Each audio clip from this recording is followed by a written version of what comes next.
Students നമ്മളിന്ന് പഠിക്കാൻ പോകുന്നത് ക്ലാസ് 12 ബിസിനസ് സ്റ്റഡീസിലെ chapter 1 nature and significance of management ആണ്. സോ നമ്മൾ ഇതോടുകൂടി നമ്മുടെ ബിസിനസ് സ്റ്റഡീസിന്റെ ചാപ്റ്റർ ബിസിനസ് സ്റ്റഡീസിന്റെ സീരീസ് സ്റ്റാർട്ട് ചെയ്യാൻ പോവുകയാണ്. അപ്പോൾ ഫസ്റ്റ് ചാപ്റ്റർ ആണ് nature and significance of management. ഈ ഒരു ചാപ്റ്ററിൽ നമ്മൾ മാനേജ്മെന്റിനെ പറ്റി മൊത്തം പഠിക്കാൻ പോവുകയാണ്. ഭയങ്കര ഈസി ചാപ്റ്റർ ആണ്. ബിസിനസ് സ്റ്റഡീസിലെ എല്ലാ ചാപ്റ്ററും പഠിക്കാൻ ഭയങ്കര ഈസിയാണ്. ലൈക്ക് ജസ്റ്റ് ഒന്ന് അണ്ടർസ്റ്റാൻഡ് ചെയ്താൽ മാത്രം മതി. അതും അണ്ടർസ്റ്റാൻഡ് ചെയ്യാനായിട്ട് ഭയങ്കര ഈസിയാണ്. അപ്പൊ നമ്മൾ സ്റ്റാർട്ട് ചെയ്യാം. ഈ ചാപ്റ്ററിൽ ഞാൻ പറഞ്ഞ പോലെ മാനേജ്മെന്റിനെ പറ്റിയാണ് മൊത്തം പഠിക്കാനുള്ളത്. അപ്പൊ എന്താണ് മാനേജ്മെന്റ്, ഇതിൽ എന്താണ് മാനേജ്മെന്റ്, ക്യാരക്ടറിസ്റ്റിക്സ് എന്താണ്, ഇമ്പോർട്ടൻസ് എന്താണ്, ഒബ്ജക്റ്റീവ്സ് എന്താണ്, പിന്നെ മാനേജ്മെന്റിന്റെ നേച്ചർ എന്താണ്, management as an art, as A science, അങ്ങനെ പറഞ്ഞ് കുറച്ച് സംഭവങ്ങളുണ്ട്. പിന്നെ അതിന്റെ കൂടെ തന്നെ നമുക്ക് കോർഡിനേഷൻ പഠിക്കാനുണ്ട് ഈ ചാപ്റ്ററിൽ. ഇതെല്ലാം നമുക്ക് പയ്യെ പഠിക്കാം. ഭയങ്കര ഈസി ചാപ്റ്റർ ആണ്. അപ്പൊ ഫസ്റ്റ് എന്താണ് മാനേജ്മെന്റ്? മാനേജ്മെന്റ് എന്ന് പറഞ്ഞാൽ management is A process of achieving goals effectively and efficiently. Management എന്ന് പറഞ്ഞാൽ ഒരു ഗോൾ, ഒരു ഓർഗനൈസേഷൻ എക്സിസ്റ്റ് ചെയ്യുന്നത് എപ്പോഴാ എന്തെങ്കിലും ഒരു ഗോള്, എന്തെങ്കിലും ഒരു ഗോൾ അച്ചീവ് ചെയ്യാനുണ്ടാവും. ഇപ്പൊ വേണമെങ്കിൽ കാശ് ഉണ്ടാക്കാം. ഇപ്പൊ എക്കണോമിക് മോട്ടീവ് ആയിരിക്കും, പ്രോഫിറ്റ് മോട്ടീവ് ആയിരിക്കും, അല്ലെങ്കിൽ സോഷ്യൽ മോട്ടീവ് ആയിരിക്കും. ഇപ്പൊ നമ്മുടെ സൊസൈറ്റിയുടെ വെൽഫെയറിന് വേണ്ടിയുള്ള ഓർഗനൈസേഷൻ ഉണ്ട്. ഇനി പ്രോഫിറ്റ് മാത്രം എടുക്കാൻ വേണ്ടി കുറെ ഓർഗനൈസേഷൻസ് ഉണ്ട്. അപ്പൊ അതുപോലെ പല ഓർഗനൈസേഷനും ഓരോരോ ഒബ്ജക്റ്റീവ്സ് ഉണ്ട്. ഈ മാനേജ്മെന്റ് പ്രോസസ് എന്ന് വെച്ചാൽ management is A process of achieving goals. ഇവരുടെ ഈ ഗോൾസ് അല്ലെങ്കിൽ ഇവരുടെ ഒബ്ജക്റ്റീവ്സ് എഫക്റ്റീവ്ലി ആൻഡ് എഫക്റ്റീവ്ലി അല്ലെങ്കിൽ എഫിഷ്യന്റ്ലി അച്ചീവ് ചെയ്യലാണ് എന്ത് മാനേജ്മെന്റ്. ഇനി എന്താണ് എഫക്റ്റീവ്ലി, എന്താണ് എഫിഷ്യൻസി? ഇനി എഫക്റ്റീവ്ലി എന്ന് പറഞ്ഞാൽ ഇപ്പൊ എന്നോട് പറയാണ് നാളെ ഒരു 5 o'clock ആവുമ്പോഴേക്കും വീഡിയോ സബ്മിറ്റ് ചെയ്യണം അല്ലെങ്കിൽ വീഡിയോ അപ്ലോഡ് ചെയ്യണം എന്ന് പറയാണ്. പക്ഷെ ഞാൻ അതൊരു നാളെ രാത്രി ഒരു 10 o'clock ആവുമ്പോഴാണ് സബ്മിറ്റ് ചെയ്യണുള്ളൂ അല്ലെങ്കിൽ പോസ്റ്റ് ചെയ്യണുള്ളൂ. ആ ഒരു കേസിൽ ഞാൻ എഫക്റ്റീവ് അല്ല. പക്ഷെ ഞാൻ കറക്റ്റ് 5 o'clock അപ്ലോഡ് ചെയ്യണം. ഇപ്പൊ എന്നോട് പറഞ്ഞത് 5 o'clock ചെയ്യണം എന്നാണ്. അപ്പൊ ഞാൻ 5 o'clock കറക്റ്റ് ഷാർപ്പ് അപ്ലോഡ് ചെയ്യണമെങ്കിൽ അല്ലെങ്കിൽ 5 o'clock മുമ്പേ ചെയ്യണമെങ്കിൽ ഞാൻ എഫക്റ്റീവ് ആണ്. മനസ്സിലായോ? അപ്പൊ 5 o'clock കഴിഞ്ഞിട്ട് ചെയ്യണമെങ്കിൽ ഞാൻ എഫക്റ്റീവ് അല്ല. അതുപോലെ ടൈം ബേസ്ഡ് ആണ് എഫക്റ്റീവ് എന്ന് പറയുന്നത്. ഇനി എഫിഷ്യൻസി എന്ന് പറയുമ്പോൾ ഇപ്പൊ നമ്മൾ എന്നോടൊരു കാര്യം ഉണ്ടാക്കാൻ പറയാണ്, ഇപ്പൊ എന്നോടൊരു വീഡിയോ ഉണ്ടാക്കാൻ പറയാണ്. ആ വീഡിയോയുടെ ബഡ്ജറ്റ് മാക്സിമം 1000 ആയിരിക്കണം. പക്ഷെ ഞാൻ ഉണ്ടാക്കി കഴിഞ്ഞപ്പോ ആ വീഡിയോയുടെ ബഡ്ജറ്റ് എന്ന് പറഞ്ഞാൽ 1500 ആയി മാറി. അപ്പൊ ഞാൻ എഫിഷ്യന്റ് അല്ല. മനസ്സിലായ? ഞാൻ കറക്റ്റ് അല്ല, ആവശ്യത്തിനുള്ളതല്ല യൂട്ടിലൈസ് ചെയ്തേക്കുന്നത്. എനിക്ക് ആവശ്യമില്ലാത്തത് ഞാൻ പിന്നെയും റേസ് ചെയ്തിട്ടുണ്ട് ഫണ്ട്. അപ്പൊ ഞാൻ എഫിഷ്യന്റ് അല്ല. എഫക്റ്റീവ് എന്ന് പറയുമ്പോൾ ടൈമും, എഫിഷ്യൻസി എന്ന് പറയുമ്പോൾ കോസ്റ്റും. അപ്പൊ എന്നോട് 1000 പറഞ്ഞേക്കണേ, ഞാനൊരു 800 അല്ലെങ്കിൽ 1000 ചെയ്ത് കഴിഞ്ഞെങ്കിൽ ഞാൻ എഫിഷ്യന്റ് ആണ്. പക്ഷെ ഞാൻ 1000 ചെയ്തില്ല, 800 ചെയ്തില്ല, ഞാൻ നേരെ 1500 ചെയ്തു. അപ്പൊ ഞാൻ എഫിഷ്യന്റ് അല്ല. അതാണ് എഫിഷ്യൻസി. എഫക്റ്റീവ് എന്ന് പറഞ്ഞാൽ മനസ്സിലായല്ലോ. എഫക്റ്റീവ് എന്ന് പറഞ്ഞാൽ എന്താണെന്ന് മനസ്സിലായല്ലോ. എഫിഷ്യൻസി എന്താണെന്ന് മനസ്സിലായല്ലോ. എഫക്റ്റീവ് എന്ന് പറഞ്ഞാൽ ടൈമും, എഫിഷ്യൻസി എന്ന് പറഞ്ഞാൽ കോസ്റ്റും. ഭയങ്കര സിമ്പിൾ ആണ്. ഇനി management is Inter related and continuous. Management ഒരിക്കലും നിൽക്കാൻ പോകുള്ള ഒരു ഓർഗനൈസേഷൻ എത്രത്തോളം പോകുന്നു അത്രയും അതിന്റെ കൂടെ തന്നെ മാനേജ്മെന്റ് നടക്കും. ഒരിക്കലും ഓർഗനൈസേഷൻ ഇല്ലാണ്ട് മാനേജ്മെന്റ് നടക്കൂല, മാനേജ്മെന്റ് ഇല്ലാണ്ട് ഓർഗനൈസേഷന്റെ ഗോൾ അച്ചീവ് ചെയ്യാനും പറ്റൂല. ഇനി ഈ മാനേജ്മെന്റിന് കുറച്ച് ഫങ്ഷൻസ് ഉണ്ട്. ഈ ഫങ്ഷൻസ് ആണ് planning, organising, staffing, directing, controlling. ഇനി ഇതൊക്കെ എന്താണ്? ഇതൊന്നും നമുക്ക് ഇപ്പൊ പഠിക്കാനില്ല. പക്ഷെ നിങ്ങൾ ഇൻഡെക്സ് നോക്കുകയാണെങ്കിൽ ഓരോരോ ചാപ്റ്റർ ആയിട്ടാണ് പ്ലാനിങ്, ഓർഗനൈസിങ്, സ്റ്റാഫിങ്, അങ്ങനെ ഓരോരോ ചാപ്റ്റർ ആയിട്ട് വരുന്നുണ്ട്. പക്ഷെ ജസ്റ്റ് ഒന്ന് മനസ്സിലാക്കിയൊക്കെ നമുക്ക് ഒരു ബ്രീഫ് ആയിട്ട് മനസ്സിലാക്കാം. പ്ലാനിങ് എന്ന് പറയുമ്പോൾ നമുക്ക് എല്ലാവർക്കും അറിയാം, നമ്മൾ എല്ലാവരും ചെയ്യുന്നത് എന്തെങ്കിലും ചെയ്യണിക്കുമ്പോൾ നമ്മൾ എന്തെങ്കിലുമൊക്കെ ഡിസൈഡ് ചെയ്യും, ഇങ്ങനെയാണ് എന്നൊക്കെ പ്ലാൻ ചെയ്യും. അതിനാണ് പ്ലാനിങ് എന്ന് പറയുന്നത്. Planning is A process of deciding in advance. ഒരു കാര്യം ചെയ്യുന്നതിന് മുമ്പ് ഡിസൈഡ് ചെയ്യണതാണ് പ്ലാനിങ് എന്ന് പറയുന്നത്. ഇപ്പൊ ഇതൊന്നും പഠിക്കണ്ട, ജസ്റ്റ് മനസ്സിലാക്കിയാൽ മതി. ഇനി ഓർഗനൈസിങ് എന്ന് പറഞ്ഞു കഴിയുമ്പോൾ നമുക്കിപ്പോ ഒരു കാര്യം അച്ചീവ് ചെയ്യാനുണ്ട്. ആ ഒരു ടൈമിൽ നമുക്ക് കുറെ ടാസ്ക് ചെയ്യാനുണ്ടാവും, അല്ലെങ്കിൽ ഒരു വർക്ക് ചെയ്യാനുണ്ടാവും. ആ വർക്കിനെ കുറച്ച് ടാസ്ക് ആയിട്ട് ഡിവൈഡ് ചെയ്തിട്ട് ഓരോ ടാസ്കും ഓരോരോ എംപ്ലോയീസ് അസൈൻ ചെയ്യാണ്. അതിനെയാണ് ഓർഗനൈസിങ് എന്ന് പറയുന്നത്. പിന്നെ നമുക്ക് ആവശ്യത്തിനുള്ള സാധനങ്ങളൊക്കെ അറേഞ്ച് ചെയ്യാണ്. അതെല്ലാം അതാണ് ഓർഗനൈസിങ്.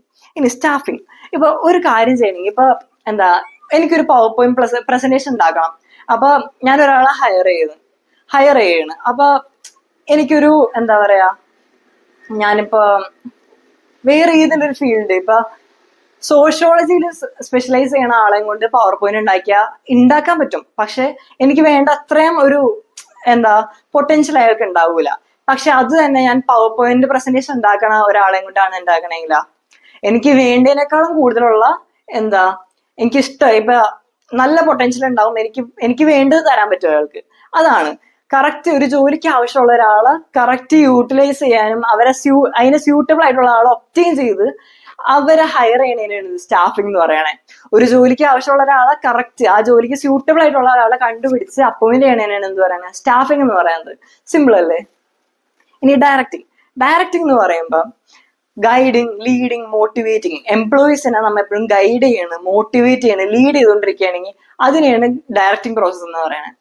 ഇനി കൺട്രോളിങ് എന്താ വെച്ചാൽ നമ്മ ഒരു പ്ലാൻ ഉണ്ടാക്കി, ആ ഒരു പ്ലാൻ ഉണ്ടാക്കി വെച്ച് പക്ഷെ നമ്മ വേറൊരു വഴി ചെയ്യാണ്. നമുക്കിപ്പോ എങ്ങനെയാലും ഗോൾ അച്ചീവ് ചെയ്താൽ മതി. അപ്പൊ നമ്മ പ്ലാൻ ചെയ്ത പോലെ അല്ല ചെയ്യണേ. അപ്പൊ കൺട്രോളിങ് ഇല്ല. കൺട്രോളിങ് എന്ന് പറയുന്നത് എപ്പോഴാ നമ്മ പ്ലാൻ ചെയ്തതുപോലെ ആണോ ചെയ്യണേ, പ്ലാൻ ചെയ്തതുപോലെ ആണോ പോണേന്ന് അറിയാനായിട്ട് പ്ലാൻ ചെയ്തതും ഇതും കൂടി വെച്ച് കമ്പയർ ചെയ്യലാണ് എന്ത് കൺട്രോളിങ് എന്ന് പറയുന്നത്.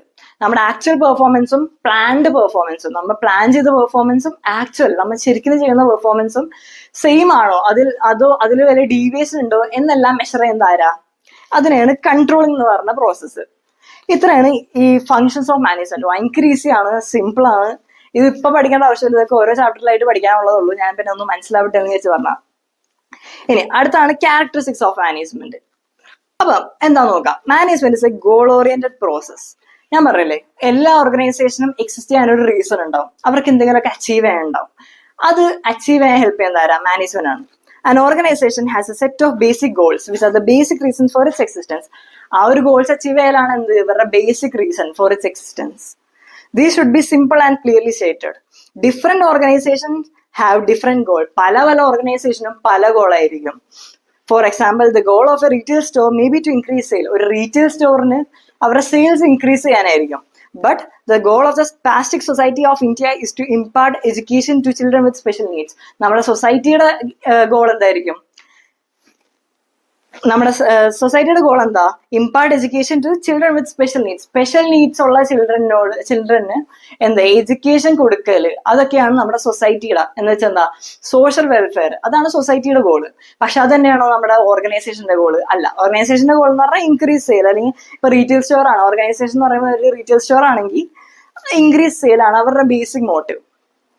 ഈ മാനേജ്മെന്റ് ഇവിടെ ഉള്ള റോൾ എന്താ വെച്ചാൽ, management unites the efforts of different individuals in organisation towards achieving these goals. ഈ ഗോൾസ് എല്ലാം അച്ചീവ് ചെയ്യാൻ വേണ്ടി പല ഇൻഡിവിജ്വൽസ് ഉണ്ടാവും ഓർഗനൈസേഷനിൽ. ഈ ഇൻഡിവിജ്വൽസിന്റെ ഒക്കെ എഫേർട്സിനെ ഒരു ഡയറക്ഷനിലേക്ക് കൊണ്ടുപോയി നമ്മുടെ ഗോൾസ് അച്ചീവ് ചെയ്യാൻ ഹെൽപ്പ് ചെയ്യലാണ് എന്ത് മാനേജ്മെന്റ് ചെയ്യണേ. Management unites the efforts of different individuals in organisation towards achieving these goals. Simple അല്ലേ? ഭയങ്കര ഈസിയാണ്. ഇനി അടുത്തത് management is all pervasive. Management all pervasive. എന്താണ് പെർവസീവ്? പെർവസീവ് എന്ന് വെച്ചാൽ സെയിം ആക്ടിവിറ്റി. ഇപ്പൊ ഏത് ഓർഗനൈസേഷൻ ആയാലും സെയിം ആക്ടിവിറ്റി ആണ് നടക്കാൻ പോണേ. The activity involve in managing enterprise are common to all organisation whether economic. അപ്പൊ ഒരു ഓർഗനൈസേഷൻ മാനേജ് ചെയ്യാനുള്ള ആക്ടിവിറ്റീസ് എല്ലാം എല്ലാ ഓർഗനൈസേഷനും സെയിം ആയിരിക്കും.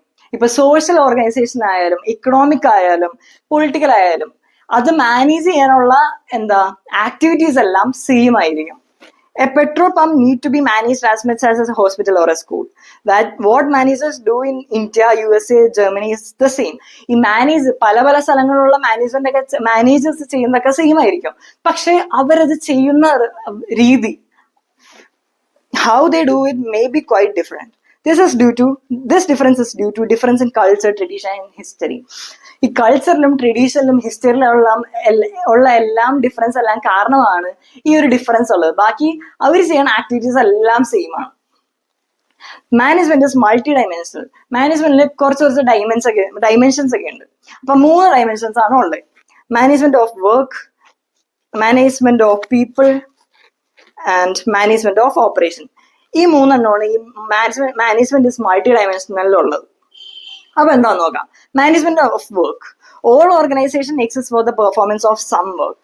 In a factory, a product is manufactured. In a garment store, customers' need is satisfied. And in a hospital, a patient is treated. അപ്പൊ management of work, എല്ലാ ഓർഗനൈസേഷനും ഓരോരോ ഗോൾസ് അച്ചീവ് ചെയ്യാനാണ് ഇരിക്കണേ. അപ്പൊ ഈ ഒരു ഗോൾസ് അച്ചീവ് ചെയ്യാനായിട്ട് കുറച്ച് വർക്ക് ചെയ്യണ്ടേ? ഒരു ഗോൾ അച്ചീവ് ചെയ്യണമെങ്കിൽ എന്തെങ്കിലുമൊക്കെ വർക്ക് ചെയ്താൽ അച്ചീവ് ആവുള്ളൂ. അപ്പൊ all organisation exist for the performance of some work. ഇനി ഇതിൽ മാനേജ്മെന്റ് ഡ്യൂട്ടി എന്താ വെച്ചാൽ, management translates this work in terms of goals to be achieved and assigns the means to achieve. ഈ ചെയ്യണ വർക്കെല്ലാം ഗോൾസ് അച്ചീവ് ചെയ്യേണ്ട രീതിയിലും, പിന്നെ translate this work in terms of goal to be achieved and assigns the means to achieve it. ഇത് ചെയ്യാനുള്ള means എല്ലാം assign ചെയ്ത് കൊടുക്കും. അതാണ് മാനേജ്മെന്റ് ചെയ്യണേ. അടുത്തതാണ് management of people. Management of people എന്ന് പറയുമ്പോൾ എന്താ മനസ്സിലായി? വർക്ക് ചെയ്യണ ആൾക്കാരെ മാനേജ് ചെയ്ത് അത്ര തന്നെ. Human resource are people are an organisations greatest asset. ഒരു ഓർഗനൈസേഷന്റെ ഗ്രേറ്റസ്റ്റ് അസറ്റ് എന്ന് പറഞ്ഞാൽ അവരുടെ മെഷീൻസോ അതൊന്നും ആയിരിക്കൂല, അത് അവിടുത്തെ പീപ്പിൾ, അത് അവിടെ വർക്ക് ചെയ്യണ എംപ്ലോയീസ് ആയിരിക്കും അവിടുത്തെ greatest asset. Despite all developments in technology, എത്ര ഡെവലപ്മെന്റ് ടെക്നോളജിയിൽ എത്ര ഡെവലപ്മെന്റ് ഉണ്ടെങ്കിലും getting work done through people is still A major task for the managers. Managing people has 2 dimensions. എത്ര ടെക്നോളജിക്കൽ അഡ്വാൻസ്മെന്റ് ഉണ്ടെങ്കിലും getting work done through people, ആൾക്കാരിൽ കൂടെ അവരുടെ എംപ്ലോയീസിൽ കൂടെ വർക്ക് ചെയ്യലാണ് എന്താ managers still A major task for manager. ഒരു മാനേജറുടെ ഒരു major task. Managing people has 2 dimensions. ഇനി ഇതിൽ തന്നെ ആൾക്കാരെ മാനേജ് ചെയ്യുമ്പോൾ, അതിൽ എംപ്ലോയീസിനെ അല്ലെങ്കിൽ വർക്കേഴ്സിനെ മാനേജ് ചെയ്യുമ്പോൾ 2 dimensions ഉണ്ട്. Managing people has 2 dimensions. നമുക്ക് നമ്മുടെ ഓർഗനൈസേഷനിലുള്ള ആൾക്കാർ അല്ലെങ്കിൽ പീപ്പിളിനെ 2 dimensions കൂടെ മാനേജ് ചെയ്യാം. It implies dealing with employees as individuals with diverse need and behavior. Employees ഒരു individual with diverse behavior and needs ആയിട്ടുള്ള ആൾക്കാരായിട്ട് ഡീൽ ചെയ്യാം. പിന്നെ it also means dealing with individuals as a group of people. ഒരു group of people ആയിട്ടും അവരോട് deal ചെയ്യാം. The task of management is to make people work towards achieving the organization goal by making their strength effective and their weakness irrelevant. അപ്പൊ ഒരു management task എന്താ?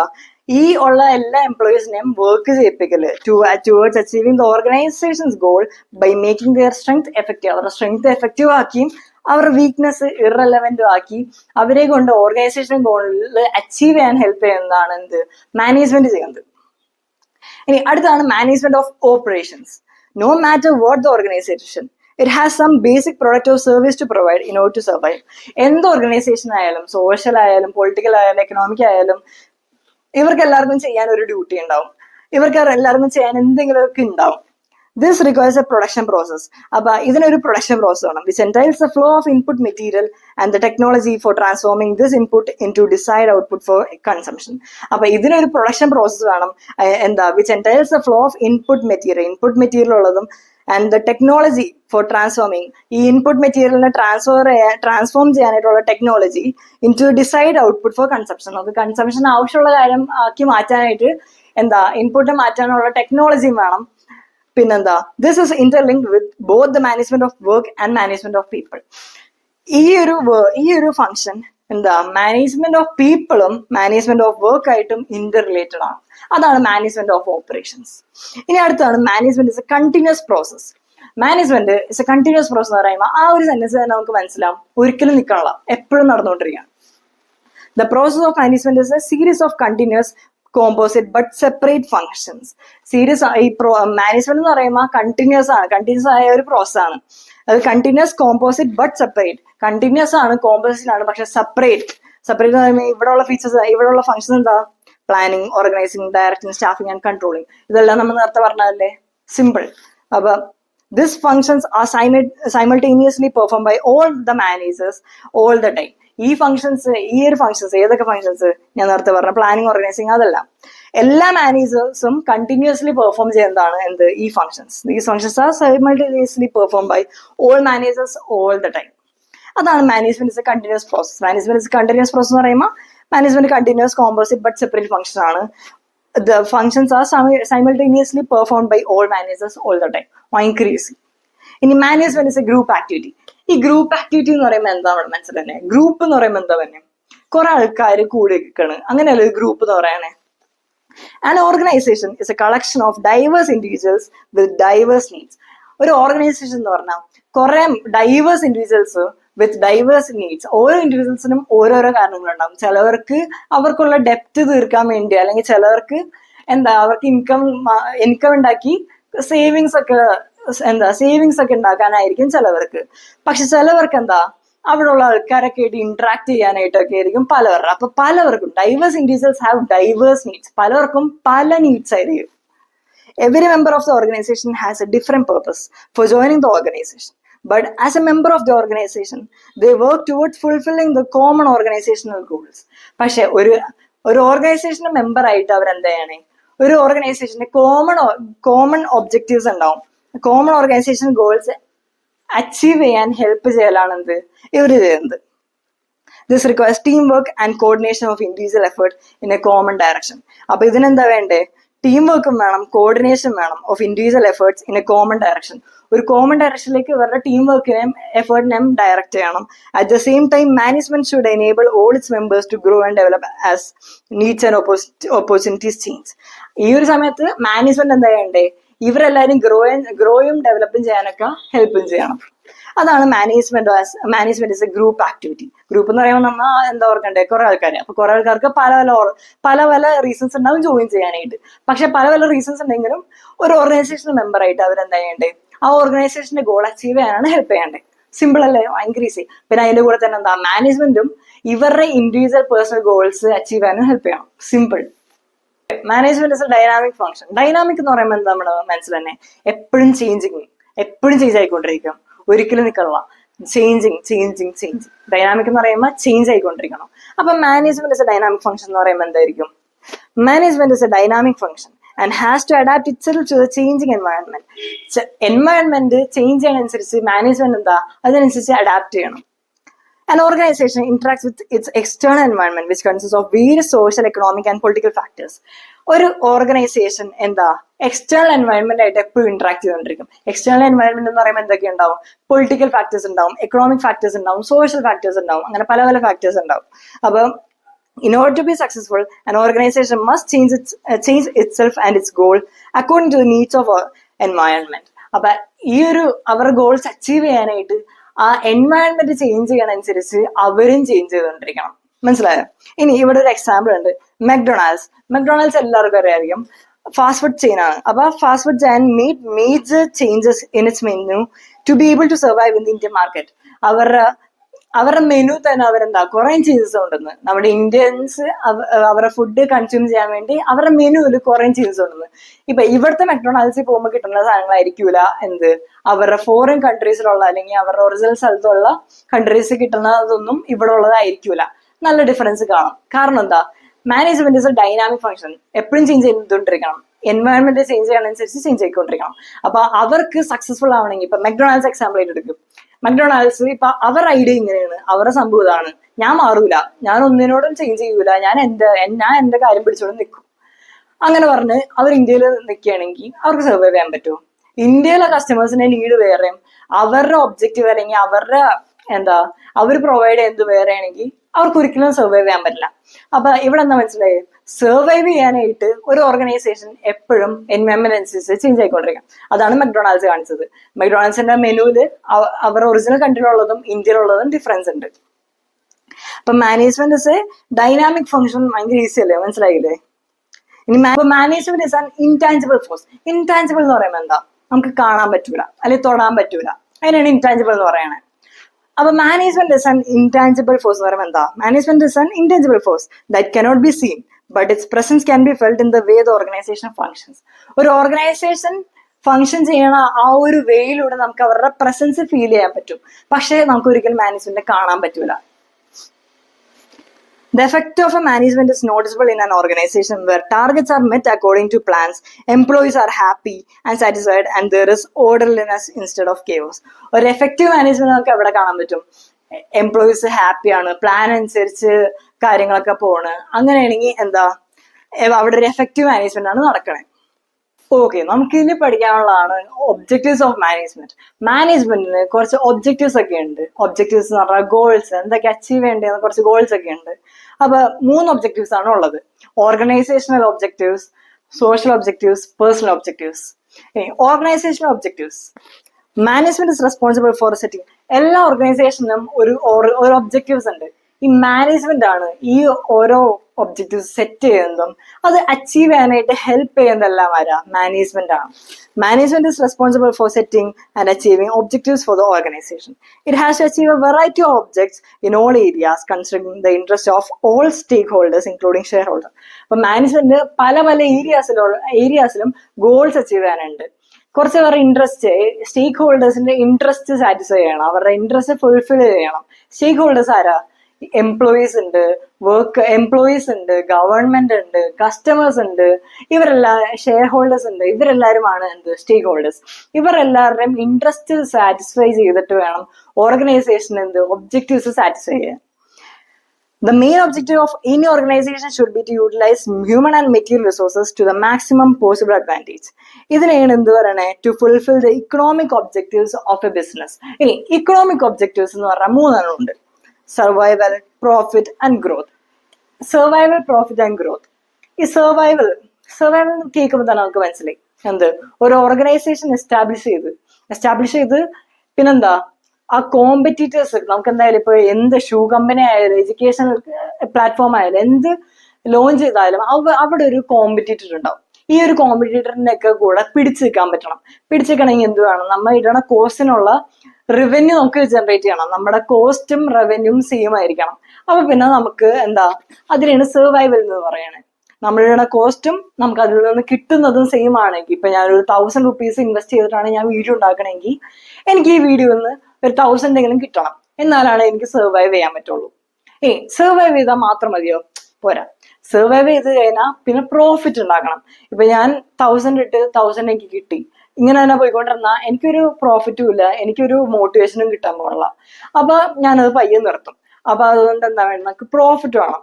Profit എന്ന് വെച്ചാൽ എന്താ? നമ്മളുടെ കോസ്റ്റിനേക്കാളും റവന്യൂ കൂടുതലാവുമ്പോൾ അതിനെയാണ് പ്രോഫിറ്റ് എന്ന് പറയുന്നത്.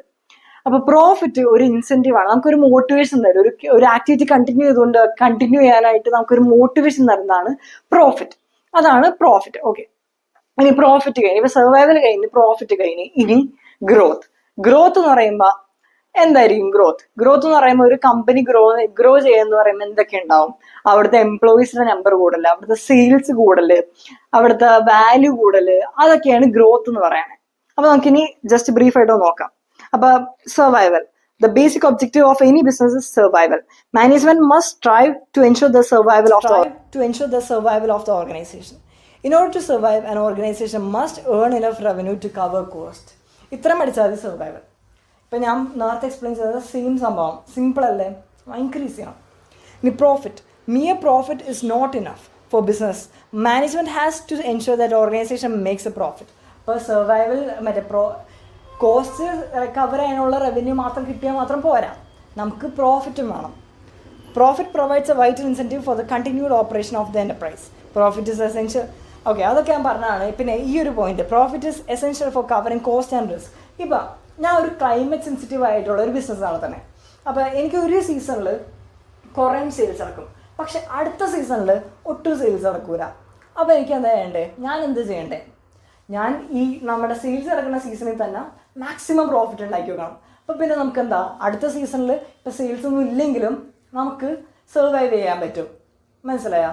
അപ്പോൾ നമുക്കുള്ള റിസ്ക് എല്ലാം കവർ ചെയ്യാൻ ഈ പ്രോഫിറ്റ് ഹെൽപ്പ് ചെയ്യും. പിന്നെ സഡൻലി നമ്മളൊരു പ്രോബ്ലം ഫേസ് ചെയ്തു. സഡൻലി ഇപ്പോൾ ഞാൻ യൂസ് ചെയ്തുകൊണ്ടിരുന്ന മെഷീനറി കംപ്ലൈൻറ്റ്, ആ മെഷീൻ നല്ല കോസ്റ്റോ നല്ല പ്രൈസിൻ്റെ ആണെങ്കിൽ എനിക്ക് വേറെ മെഷീനറി വാങ്ങിക്കണം. അപ്പോൾ ഈ ഒരു റിസ്ക് വരുന്നതൊക്കെ കവർ ചെയ്യാനായിട്ട് എന്താ, റവന്യൂ വേണം. റവന്യൂ കൂടുതലാണെങ്കിൽ എന്താ, പ്രോഫിറ്റ് കൂടുതലാണെങ്കിൽ എന്താ, എനിക്ക് അടുത്ത മെഷീനറി പെട്ടെന്ന് തന്നെ വാങ്ങിക്കാം. എന്നെ അഫക്റ്റ് ചെയ്യൂല, അധികം ക്യാഷ് എൻ്റെ കയ്യിൽ നിന്ന് പോകില്ല, കാരണം എനിക്ക് പ്രോഫിറ്റ്, നമുക്ക് എൻ്റെ റവന്യൂ കൂടുതലാണ്. അപ്പോൾ പ്രോഫിറ്റ് എന്താ, റിസ്ക് കവർ ചെയ്യാൻ നമ്മളെ ഹെൽപ്പ് ചെയ്യും. ഭയങ്കര ഈസി സംഭവം, ജസ്റ്റ് മനസ്സിലാക്കിയാൽ മാത്രം മതി. ഇനി അടുത്താണ് ഗ്രോത്ത്. ഞാൻ പറഞ്ഞില്ലേ, a basic need to add to its prospect in the long run. For this it is important for the business to grow. Long റണ്ണിൽ ബിസിനസ് എന്ത് ചെയ്യണം? ഗ്രോ ചെയ്യണം.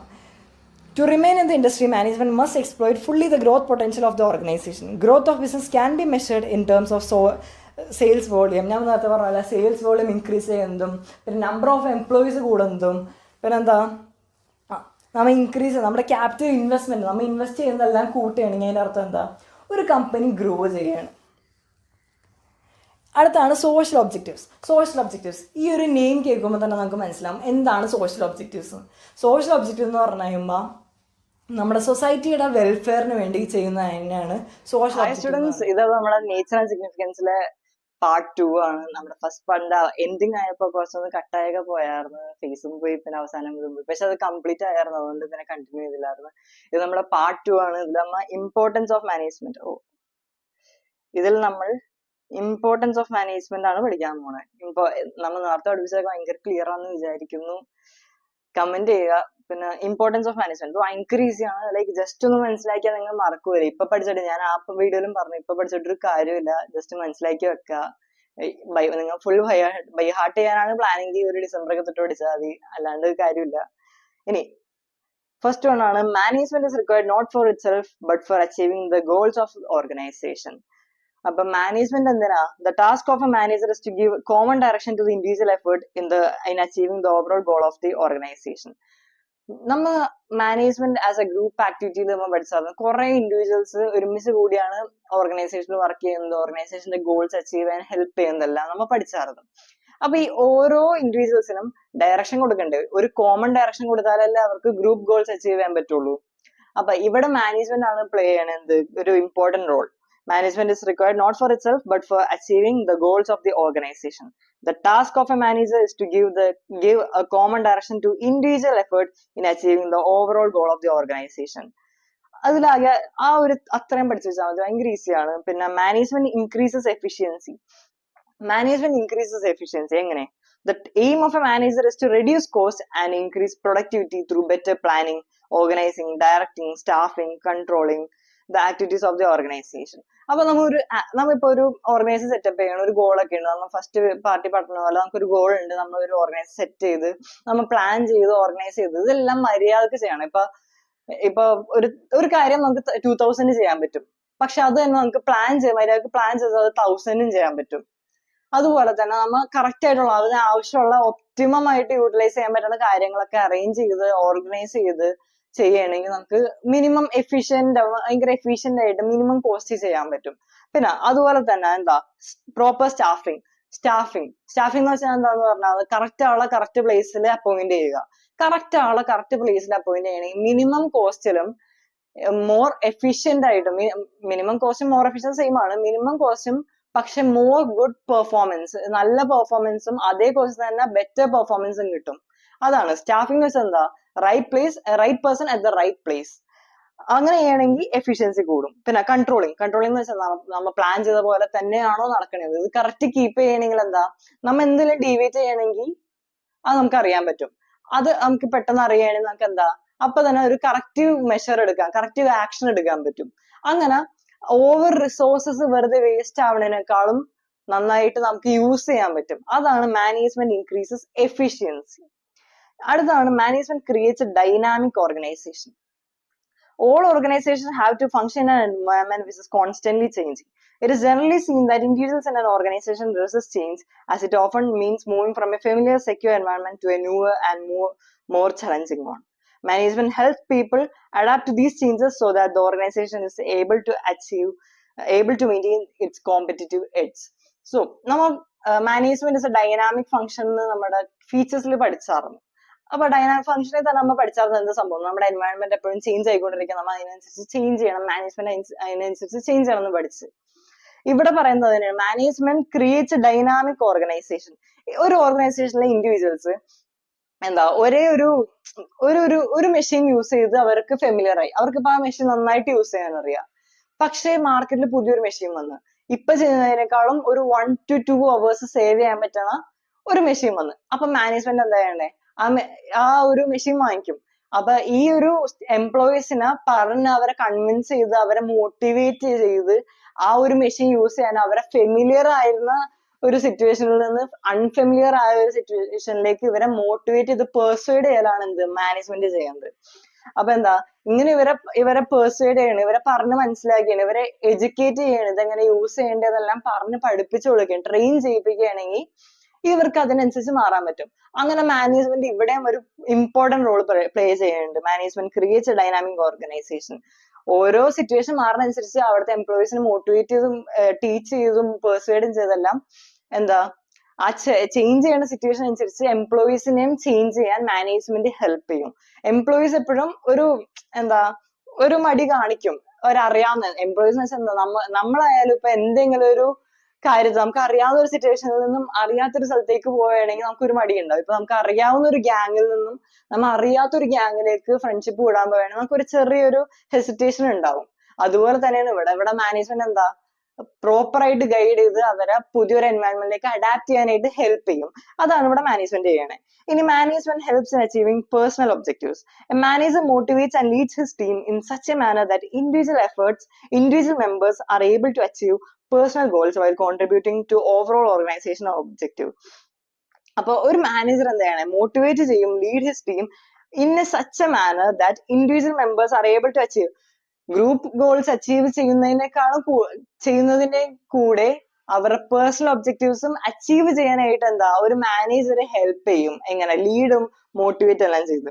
Through motivation and leadership the management helps individual to develop team spirit, cooperation and commitment to group success. അപ്പൊ എപ്പോഴും മോട്ടിവേറ്റും ചെയ്ത് പിന്നെ ലീഡർഷിപ്പും കാരണം എന്താ ടീം സ്പിരിറ്റും കോപ്പറേഷൻ കമ്മിറ്റ്മെന്റും എംപ്ലോയീസിൽ ഉണ്ടാക്കാൻ ഡെവലപ്പ് ചെയ്യാൻ ഹെൽപ്പ് ചെയ്യും. അതുകൊണ്ട് എന്താ ഗ്രൂപ്പ് സക്സസ് തന്നെ കിട്ടും. അടുത്താണ് നേച്ചർ ഓഫ് മാനേജ്മെന്റ്. ഇത്ര നേരം പഠിച്ചാർന്ന ഇമ്പോർട്ടൻസ് ഓഫ് മാനേജ്മെന്റ്. ഇത് ഭയങ്കര ഈസി അല്ലേ? ജസ്റ്റ് ഒന്ന് മനസ്സിലായാൽ മാത്രം മതി. സിമ്പിൾ അല്ലേ? അടുത്തതിലേക്ക് പോവാം. അപ്പൊ നമ്മുടെ ഇമ്പോർട്ടൻസ് ഓഫ് മാനേജ്മെന്റ് കഴിഞ്ഞു. ഇനി അടുത്താണ് നേച്ചർ ഓഫ് മാനേജ്മെന്റ്. എന്താണ് നേച്ചർ? നമുക്ക് ഇതിൽ പഠിക്കാനുണ്ട് management as A science, management as an art, management as A profession. ഇതൊക്കെ കേൾക്കുമ്പോൾ കുറച്ച് കോംപ്ലിക്കേറ്റഡ് ആയിട്ട് തോന്നും, പക്ഷെ ഭയങ്കര ഈസിയാണ്. ജസ്റ്റ് നിങ്ങൾ ആ ഒരു സിമ്പിൾ പോയിന്റ്സ് ഒന്ന് ഓർത്ത് വെച്ചാൽ നിങ്ങൾക്ക് സ്വന്തം എഴുതാൻ പറ്റും. ഇപ്പൊ മാനേജ്മെന്റ് ആസ് എൻ ആർട്ട്, ഒരു minute. Okay, management as an art. Art എന്ന് പറയുമ്പോൾ അപ്പൊ തന്നെ മനസ്സിൽ വിചാരിക്കണം എന്ത്? Existence of theoretical knowledge. നമുക്കൊരു തിയററ്റിക്കൽ ആയിട്ട് ഒരു നോളജ് ഉണ്ട്. Based on personalised application. ഓരോരുത്തരും അവരുടെ അനുസരിച്ചാണ് അപ്ലൈ ചെയ്യുന്നത്. Based on practice and creativity. ഈ ക്രിയേറ്റീവ് ആയിട്ടാണ് അവർ യൂസ് ചെയ്യുന്നത്, പ്രാക്ടിക്കൽ ആണ് സംഭവം. ഇനി ജസ്റ്റ് ഒന്ന് റീഡ് ചെയ്ത് നോക്കാം. Existence of theoretical knowledge. First ആണ് existence of theoretical knowledge. Art presupposes the existence of certain theoretical knowledge. Experts in their respective areas have derived certain basic principles which are applicable to a particular form of art. For example, literature on dancing, public speaking, acting or music is widely recognized. So, ആർട്ടില് ഒരു existence of theoretical knowledge ഉണ്ട്. ഓരോ എക്സ്പേർട്ടും അവരുടെ ഇപ്പൊ ഓരോരോ ഏരിയാസിലും ഓരോ experts ഉണ്ട്. ആ experts അവരുടെ റെസ്പെക്റ്റീവ് ഏരിയാസിൽ have derived certain basic principles which are applicable to a particular form of art. അവരുടെ ആർട്ടിന് അപ്ലൈ ചെയ്യാൻ പറ്റുന്ന ടൈപ്പ് അവർക്കൊരു നോളജ് അവർ എവിടെ നിന്നൊക്കെ ഡിറൈവ് ചെയ്തിട്ടുണ്ടാവും. അപ്പൊ അതാണ് എക്സിസ്റ്റൻസ് ഓഫ് തിയററ്റിക്കൽ നോളജ്. നമുക്ക് ഓൾറെഡി ഒരു അറിവ് ഉണ്ടാവണം.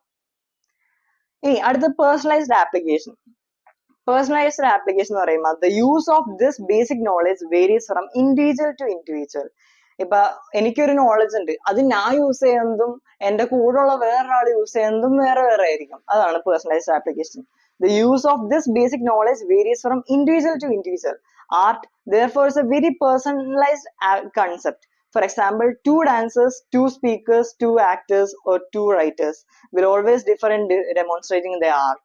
ഇപ്പൊ 2 writers ഉണ്ട്, 2 എഴുത്തുകാരുണ്ട്. അവർക്കൊരു സബ്ജക്ട് കൊടുത്താൽ ഒരാൾ എഴുതുന്ന പോലെ തന്നെ ആയിരിക്കും അടുത്ത ആൾ എഴുതുന്നത്? അല്ല. ഇതിനാണ് പേഴ്സണലൈസ്ഡ് ആപ്ലിക്കേഷൻ എന്ന് പറയുന്നത്. ഒരാൾ പോകുന്നത് വേറെ ഒരു എ അപ്രോച്ചിൽ കൂടെ ആയിരിക്കും, മറ്റൊരാൾ പോകുന്നത് ഒരു ബി അപ്രോച്ചിൽ കൂടെ ആയിരിക്കും. പല പല അപ്രോച്ച് ആയിരിക്കും. അപ്പൊ ഇത് ആർട്ട് എന്താ? ഒരു പേഴ്സണലൈസ്ഡ് ആപ്ലിക്കേഷൻ ആണ്. ഇനി based on practice and creativity. All art is practical. Art involves the creative practice of existing theoretical knowledge. We know that all music is based on 7 basic notes. Okay. Art involves creative practice of existing. നമുക്ക് ഉള്ള existing knowledge creative ആയിട്ട് use ചെയ്യലാണ് എന്ത് ആർട്ടിലുള്ളത്. We know that all music is based on 7 basic notes. എല്ലാ മ്യൂസിക്കും ഒരു 7 notes അനുസരിച്ചാണ്. However, what makes the composition of a musician unique or different is his use of these notes in a creative manner, that is entirely his own interpretation. അപ്പൊ എല്ലാ മ്യൂസീഷ്യനും ഒരേപോലെയാണോ? അല്ല. എല്ലാവരും പല പല രീതിയിലാണ് ഇത് അപ്ലൈ ചെയ്യുന്നത്. അതാണ് ഇവിടെ പറയുന്നത് based on practice and creativity. ഇവിടെ എന്താ പേഴ്സണലൈസ്ഡ് ആപ്ലിക്കേഷൻ, ഇവിടെ എന്താ ഓൾറെഡി ഒരു നോളജ് വേണം. ഈ ഒരു 3 ഐഡിയാസ് നിങ്ങൾ മനസ്സിലാക്കി വെച്ചാൽ പിന്നെ നിങ്ങൾക്ക് ജസ്റ്റ് ഒന്ന് കൺസെപ്റ്റ് മനസ്സിലാക്കിയാൽ സ്വന്തം എഴുതാൻ പറ്റും, അത്രയ്ക്ക് ഈസിയാണ്. ഇനി മാനേജ്മെന്റും ആർട്ട്, ഇപ്പൊ നമ്മൾ പഠിച്ചത് ആർട്ടാണ്, ആർട്ടിനെ പറ്റിയുള്ളത്. ഇനി മാനേജ്മെന്റും ആർട്ടും തമ്മിലുള്ള ബന്ധം എന്താണെന്ന് നോക്കാം. A successful manager practices the art of management in the day-to-day job of managing an enterprise based on study, observation and experience. ഇത് ശ്രദ്ധിച്ചോ, based on study, observation and experience. There is a lot of literature available in various areas of management like marketing, finance and human resources, which the manager has to specialize in. There is existence of theoretical knowledge. നമ്മുടെ ആർട്ടിലെ first point എന്തായിരുന്നു? Existence of theoretical knowledge. ഇവിടെ അത് തന്നെയല്ലേ ഉള്ളത്, existence of theoretical knowledge. Managers എന്താ, managers ഓരോരോ ഏരിയാസിനും അവർ study ചെയ്യും, observe ചെയ്യും, എക്സ്പീരിയൻസ് ചെയ്യും, അങ്ങനെ ഒരു നോളജ് അവിടെ ഉണ്ടാക്കിയാണ്. അതുകൊണ്ട് ഇവിടെ എക്സിസ്റ്റൻസ് ഓഫ് തിയററ്റിക്കൽ നോളജ്. അപ്പൊ ആർട്ടിന്റെ ഫസ്റ്റ് കണ്ടീഷൻ, ഫസ്റ്റ് പോയിന്റ് എന്തായിരുന്നു, അത് നടന്നു. ഇനി അടുത്തത്, there are various theories of management as propounded by many management thinkers which prescribe certain universal principles.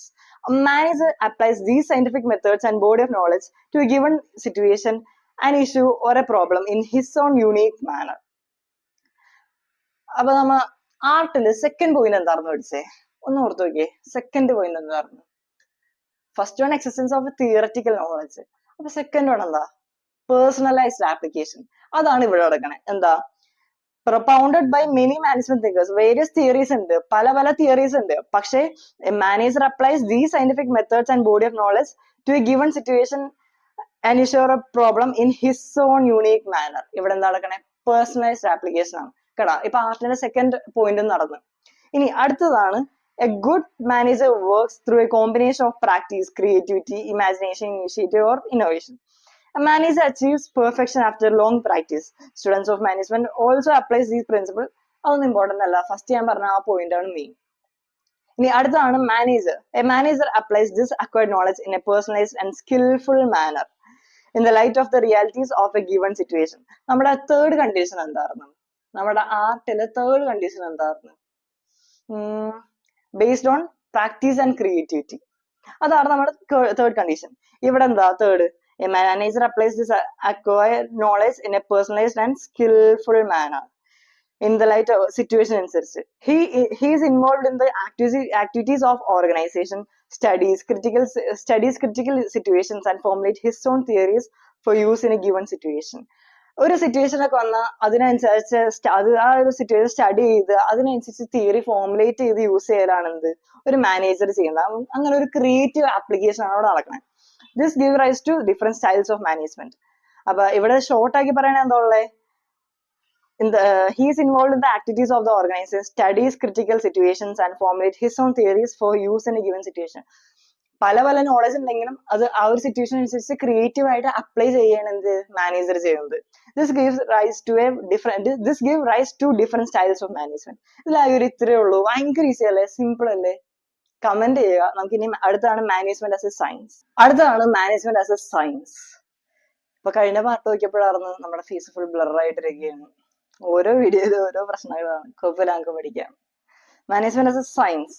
Science അപ്പൊ നമ്മൾ ആർട്ടി പഠിച്ച പോലെ തന്നെ ആദ്യം നമുക്ക് സയൻസിനെ പറ്റി പഠിക്കുക, സയൻസ് എന്താന്ന് മനസ്സിലാക്കാം. അത് കഴിഞ്ഞിട്ട് മാനേജ്മെന്റ് സയൻസ് തമ്മിൽ എന്താ റിലേഷൻ നോക്കാം. അപ്പൊ സയൻസ് എന്ന് പറയുമ്പോൾ എന്തൊക്കെയാ ആദ്യം നോക്കേണ്ടത് നോക്കാം. സിസ്റ്റമാറ്റൈസ്ഡ് body of knowledge, principles based on experimentation, universal validity. ഇതാണ് ഈ മൂന്നെണ്ണമാണ് നിങ്ങളുടെ മനസ്സിൽ സയൻസ് കേൾക്കുമ്പോൾ ആദ്യം തന്നെ വരണ്ടേ. നമ്മൾ ആർട്ട് കേൾക്കുമ്പോൾ എന്താ ആദ്യം വരണ്ടേ? ആ 3 points.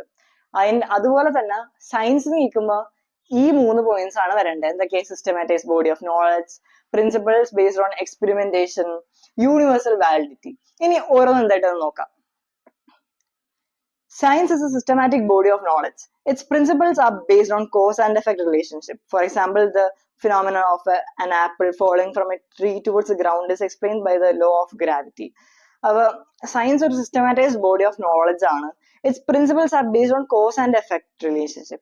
Cause and effect relationship എന്താണെന്ന് അറിയോ? ഇപ്പൊ ഞാനൊരു ആക്ഷൻ ചെയ്യണമെങ്കിൽ അതിന്റെ എഫക്ട് എന്താ എന്ന് കാണിക്കുന്നതാണ് effect, cos and effect relationship. ഇപ്പൊ ഞാൻ എന്താ പറയാ, ഒരു സിറ്റുവേഷൻ വന്നു, ഒരു കോംപ്ലിക്കേറ്റഡ് സിറ്റുവേഷൻ വന്നു, ഇവിടെ ഞാൻ എന്ത് ആക്ഷൻ എടുത്താൽ എന്ത് ഉണ്ടാവണേന്ന് നമുക്ക് മനസ്സിലാവും. കാരണം എന്താ, നമുക്ക് അതിനെപ്പറ്റി നോളജ് ഉണ്ട്. അതാണ് science, systematic body of knowledge. ഇതിൽ നമുക്ക് അറിയാം ഈ ഒരു ഫിനോമിന യൂസ് ചെയ്ത ഇവിടെ എന്താ നടക്കാൻ പോണേ, ഈ ഒരു ഫിനോമിന ഇവിടെ യൂസ് ചെയ്തില്ലെങ്കിൽ എന്താ നടക്കാൻ പോണേ എന്നെല്ലാം നമുക്ക് അറിയാൻ പറ്റും. മാനേജ്മെന്റ് ആസ് സയൻസിൽ നമുക്ക് ഇതാ പഠിക്കാനുള്ളത്, നമുക്ക് പയ്യെ വരാം. അപ്പൊ science systematic body of knowledge എന്ന് പറയുമ്പോൾ science systematic body of knowledge, its principles. ആ പ്രിൻസിപ്പിൾസ് എങ്ങനെ കണ്ടുപിടിച്ച്, കോസ് ആൻഡ് എഫക്ട് റിലേഷൻഷിപ്പ്. അടുത്തത് പ്രിൻസിപ്പിൾസ് ബേസ്ഡ് ഓൺ എക്സ്പെരിമെന്റേഷൻ. ഈ സയന്റിഫിക് പ്രിൻസിപ്പിൾസ് എല്ലാം എങ്ങനെ കണ്ടുപിടിച്ചേക്കണേ? വെറുതെ ആണോ കണ്ടുപിടിച്ചേക്കണേ? അല്ല, എക്സ്പെരിമെന്റ് ചെയ്താണ് കണ്ടുപിടിച്ചേക്കണേ. Scientific principles are first developed through observation and then tested through repeated experimentation under controlled conditions. Scientific principles എന്താ ചെയ്യണേ? ഫസ്റ്റ് ഡെവലപ്പ് ചെയ്യുന്ന എങ്ങനെയാ? അവർ ഒബ്സർവ് ചെയ്യണേ, എന്നിട്ട് and then tested through various repeated experimentation. പിന്നെയും പിന്നെ റിപ്പീറ്റ് ചെയ്ത് ഓരോരോ സിറ്റുവേഷനിൽ, ഓരോരോ കൺട്രോൾഡ് സിറ്റുവേഷൻസിൽ വെച്ച്, കണ്ടീഷൻസിലൊക്കെ വെച്ച് ഇതിനെ ടെസ്റ്റ് ചെയ്താണ് ഈ ഓരോ പ്രിൻസിപ്പിൾസ് ഓഫ് സയൻസ് കണ്ടുപിടിക്കണേ.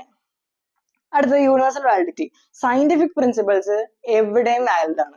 സയന്റിഫിക് പ്രിൻസിപ്പിൾസ് have universal validity and application.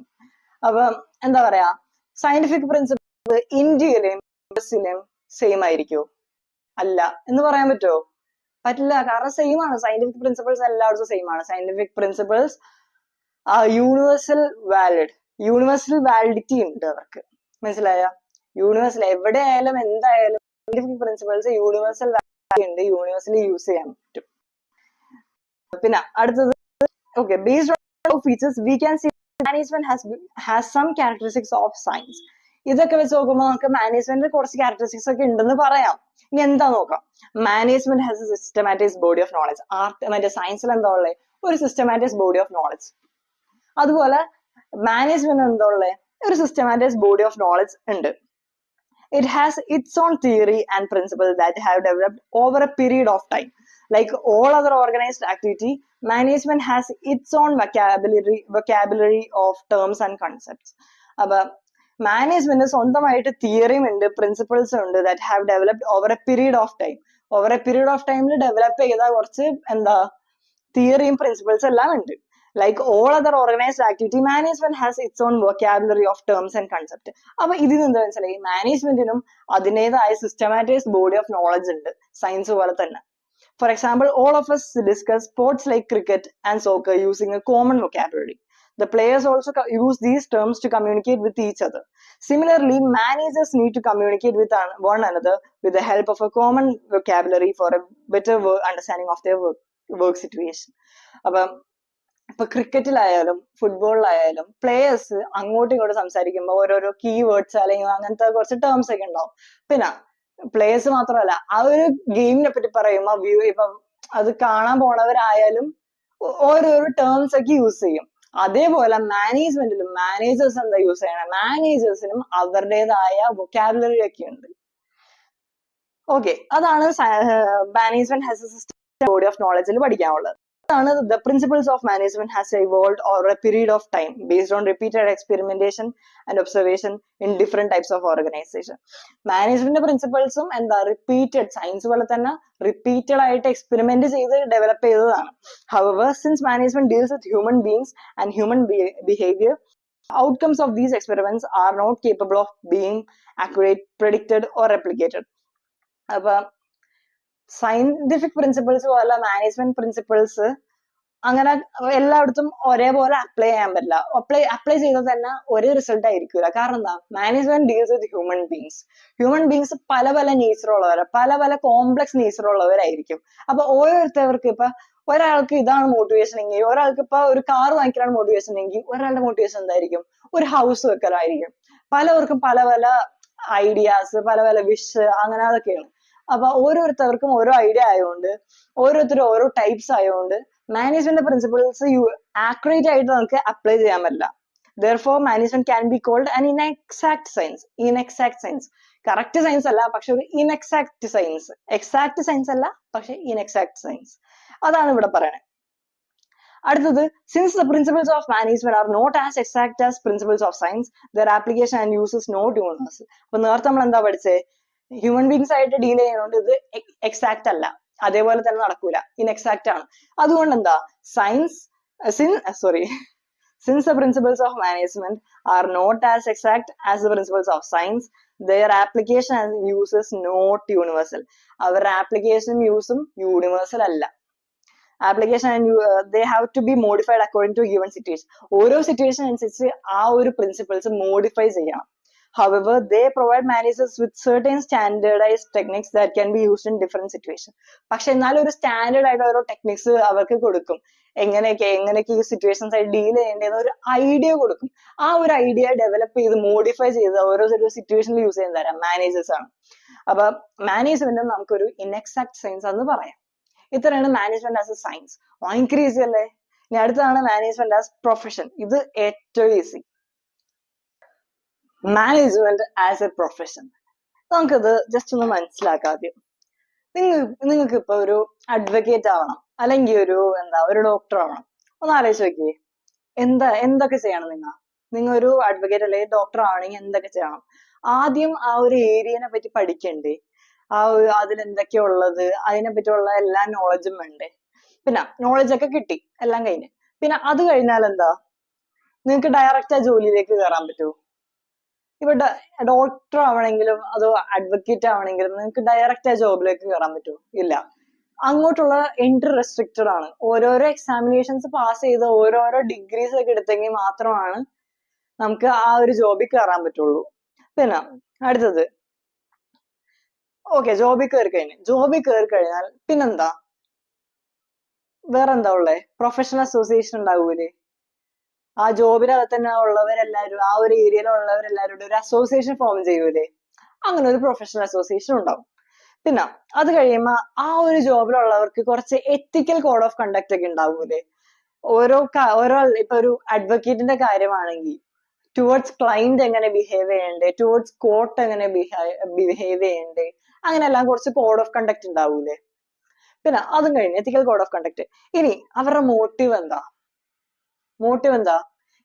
ഇപ്പൊ അഡ്വക്കേറ്റ് ആണെങ്കിൽ സർവീസ് പ്രൊവൈഡ് ചെയ്യലല്ലേ മോട്ടീവ്.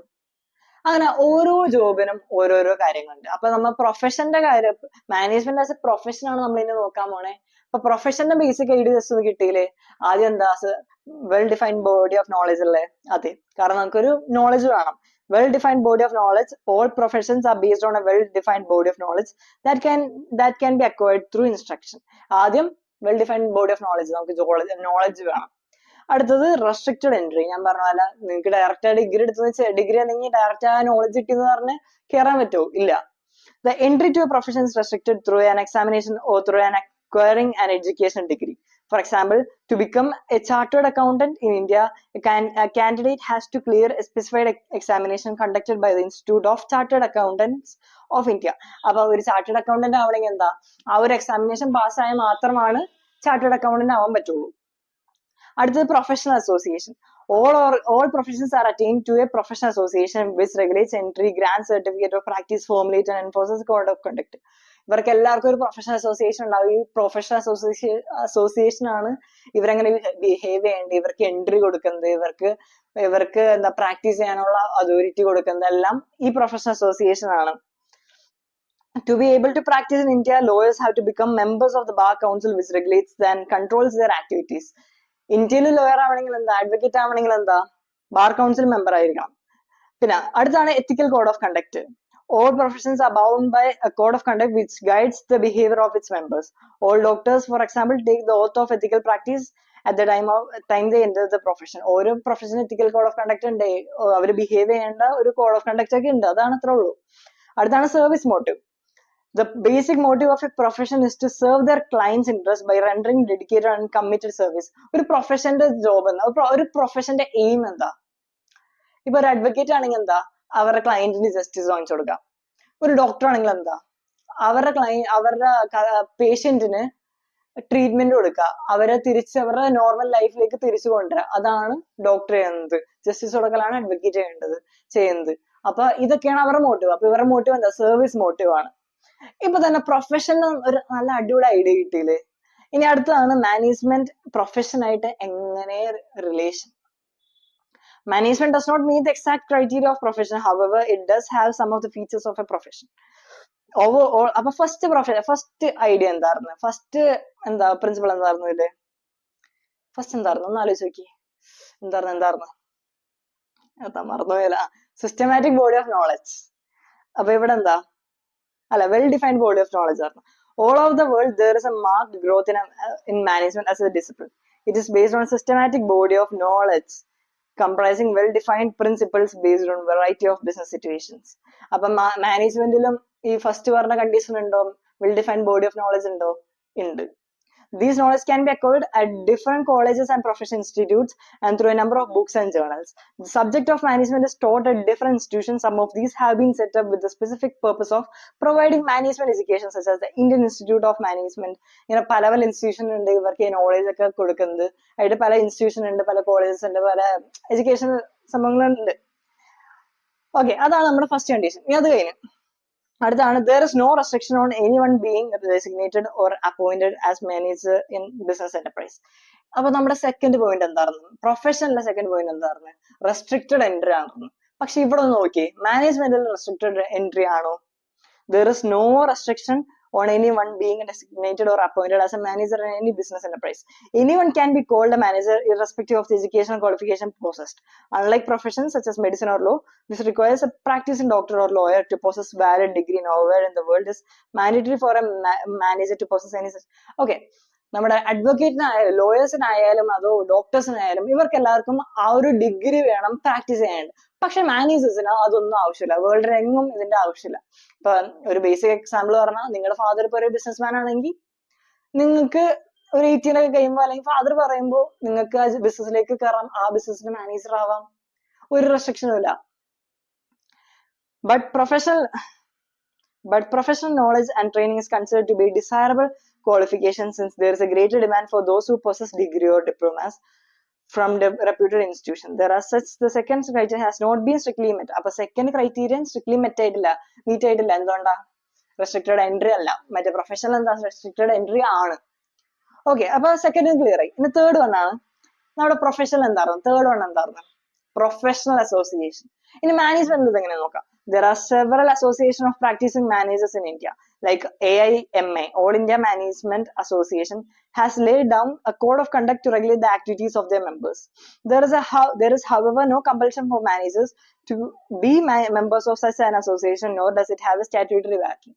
അപ്പൊ ഇവിടെ എന്താ പറയുന്നത് വെച്ചാൽ, ഈ മാനേജേഴ്സിന് നിർബന്ധമായിട്ടും ഈ അസോസിയേഷനിൽ കയറണം എന്നില്ല. പക്ഷെ നമുക്ക് അസോസിയേഷൻ ഒക്കെ ഉണ്ട്, പക്ഷെ എന്നാലും നിർബന്ധമായിട്ട് കയറണം എന്നുമില്ല.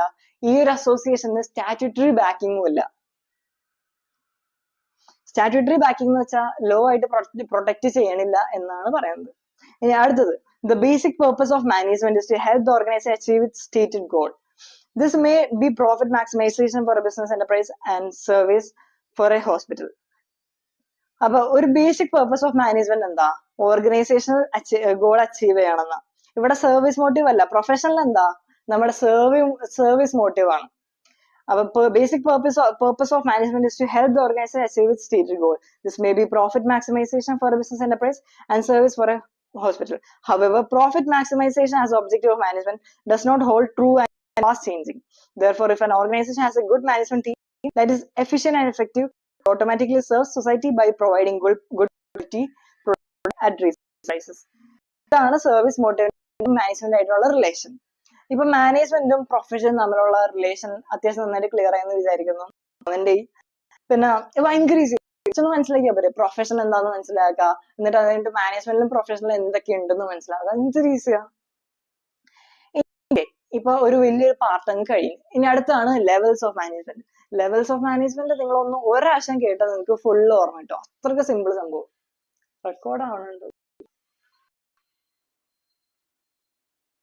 ഓക്കെ. ലെവൽസ് ഓഫ് മാനേജ്മെന്റ് ഭയങ്കര ഈസിയാണ്. ഞാൻ നേരത്തെ പറഞ്ഞ പോലെ ഒരാശം കേട്ടാൽ മതി. അപ്പൊ ഇത് 3 ലെവൽസ് ഓഫ് മാനേജ്മെന്റ് ആണ് ഉള്ളത്. ഒന്ന് ആലോചിച്ച് നോക്കിയേ. ഒരു ഓർഗനൈസേഷൻ ആണെങ്കിൽ ടോപ്പ് മാനേജ്മെന്റ് ഉണ്ടാവും, ഇവിടുത്തെ കാര്യങ്ങളെല്ലാം തീരുമാനിക്കുന്ന ഒരു മാനേജ്മെന്റ് ഉണ്ടാവും. മിഡിൽ മാനേജ്മെന്റ് ഉണ്ടാവും, ഇതെല്ലാം ഇംപ്ലിമെന്റ് ചെയ്യുന്ന ഒരു മാനേജ്മെന്റ് ഉണ്ടാവും. പിന്നെ ഈ ലോവർ ലെവൽ അല്ലെങ്കിൽ എന്താ സൂപ്പർവൈസറി ഓർ ഓപ്പറേഷണൽ മാനേജ്മെന്റ് ഉണ്ടാവും. ഈ മൂന്നെണ്ണത്തിനെ പറ്റിയാണ് നമുക്ക് ഇവിടെ പഠിക്കാനുള്ളത്. ഭയങ്കര ഈസിയാണ്, ടെക്സ്റ്റിലെ പോയിന്റ്സ് ആണ്, ഡയറക്റ്റ് നിങ്ങൾ പഠിച്ചോ. The top management consists of senior most executives of the organization by whatever name they are called. അവരെന്ത് പേര് വെച്ച് പറഞ്ഞാലും ഈ ടോപ്പ് മാനേജ്മെന്റ് കൺസിസ്റ്റ് ചെയ്യുന്ന ആരൊക്കെ? അവിടുത്തെ senior most executives of an organisation. അവർ യൂഷ്വലി പറയുന്നത് ആരൊക്കെയാ? ചെയർമാൻ എന്ന് പറയും, ചീഫ് എക്സിക്യൂട്ടീവ് ഓഫീസർ എന്ന് പറയും, ചീഫ് ഓപ്പറേറ്റിംഗ് ഓഫീസർ എന്ന് പറയും, പ്രസിഡന്റ് ആൻഡ് വൈസ് പ്രസിഡന്റ് എന്ന് പറയും. Top management is A team consisting managers from functional levels, heading marketing etcetera. അപ്പൊ ഈ ടോപ്പ് മാനേജ്മെന്റിൽ ഒക്കെ ഉള്ളത് ഇത് കൺസിസ്റ്റ് ചെയ്യുന്നത് ആരൊക്കെയാ? മാനേജർ ഡിഫറെന്റ് ഫങ്ഷണൽ ലെവൽസ്, പല പല ഫങ്ഷണൽ ലെവൽസ്, ഇപ്പൊ മാർക്കറ്റിംഗ് ആയിക്കോട്ടെ, ഫിനാൻസ് ആയിക്കോട്ടെ, എല്ലാം ഉള്ള മാനേജേഴ്സ് ഈ ടോപ്പ് മാനേജ്മെന്റിൽ ഉള്ളത്.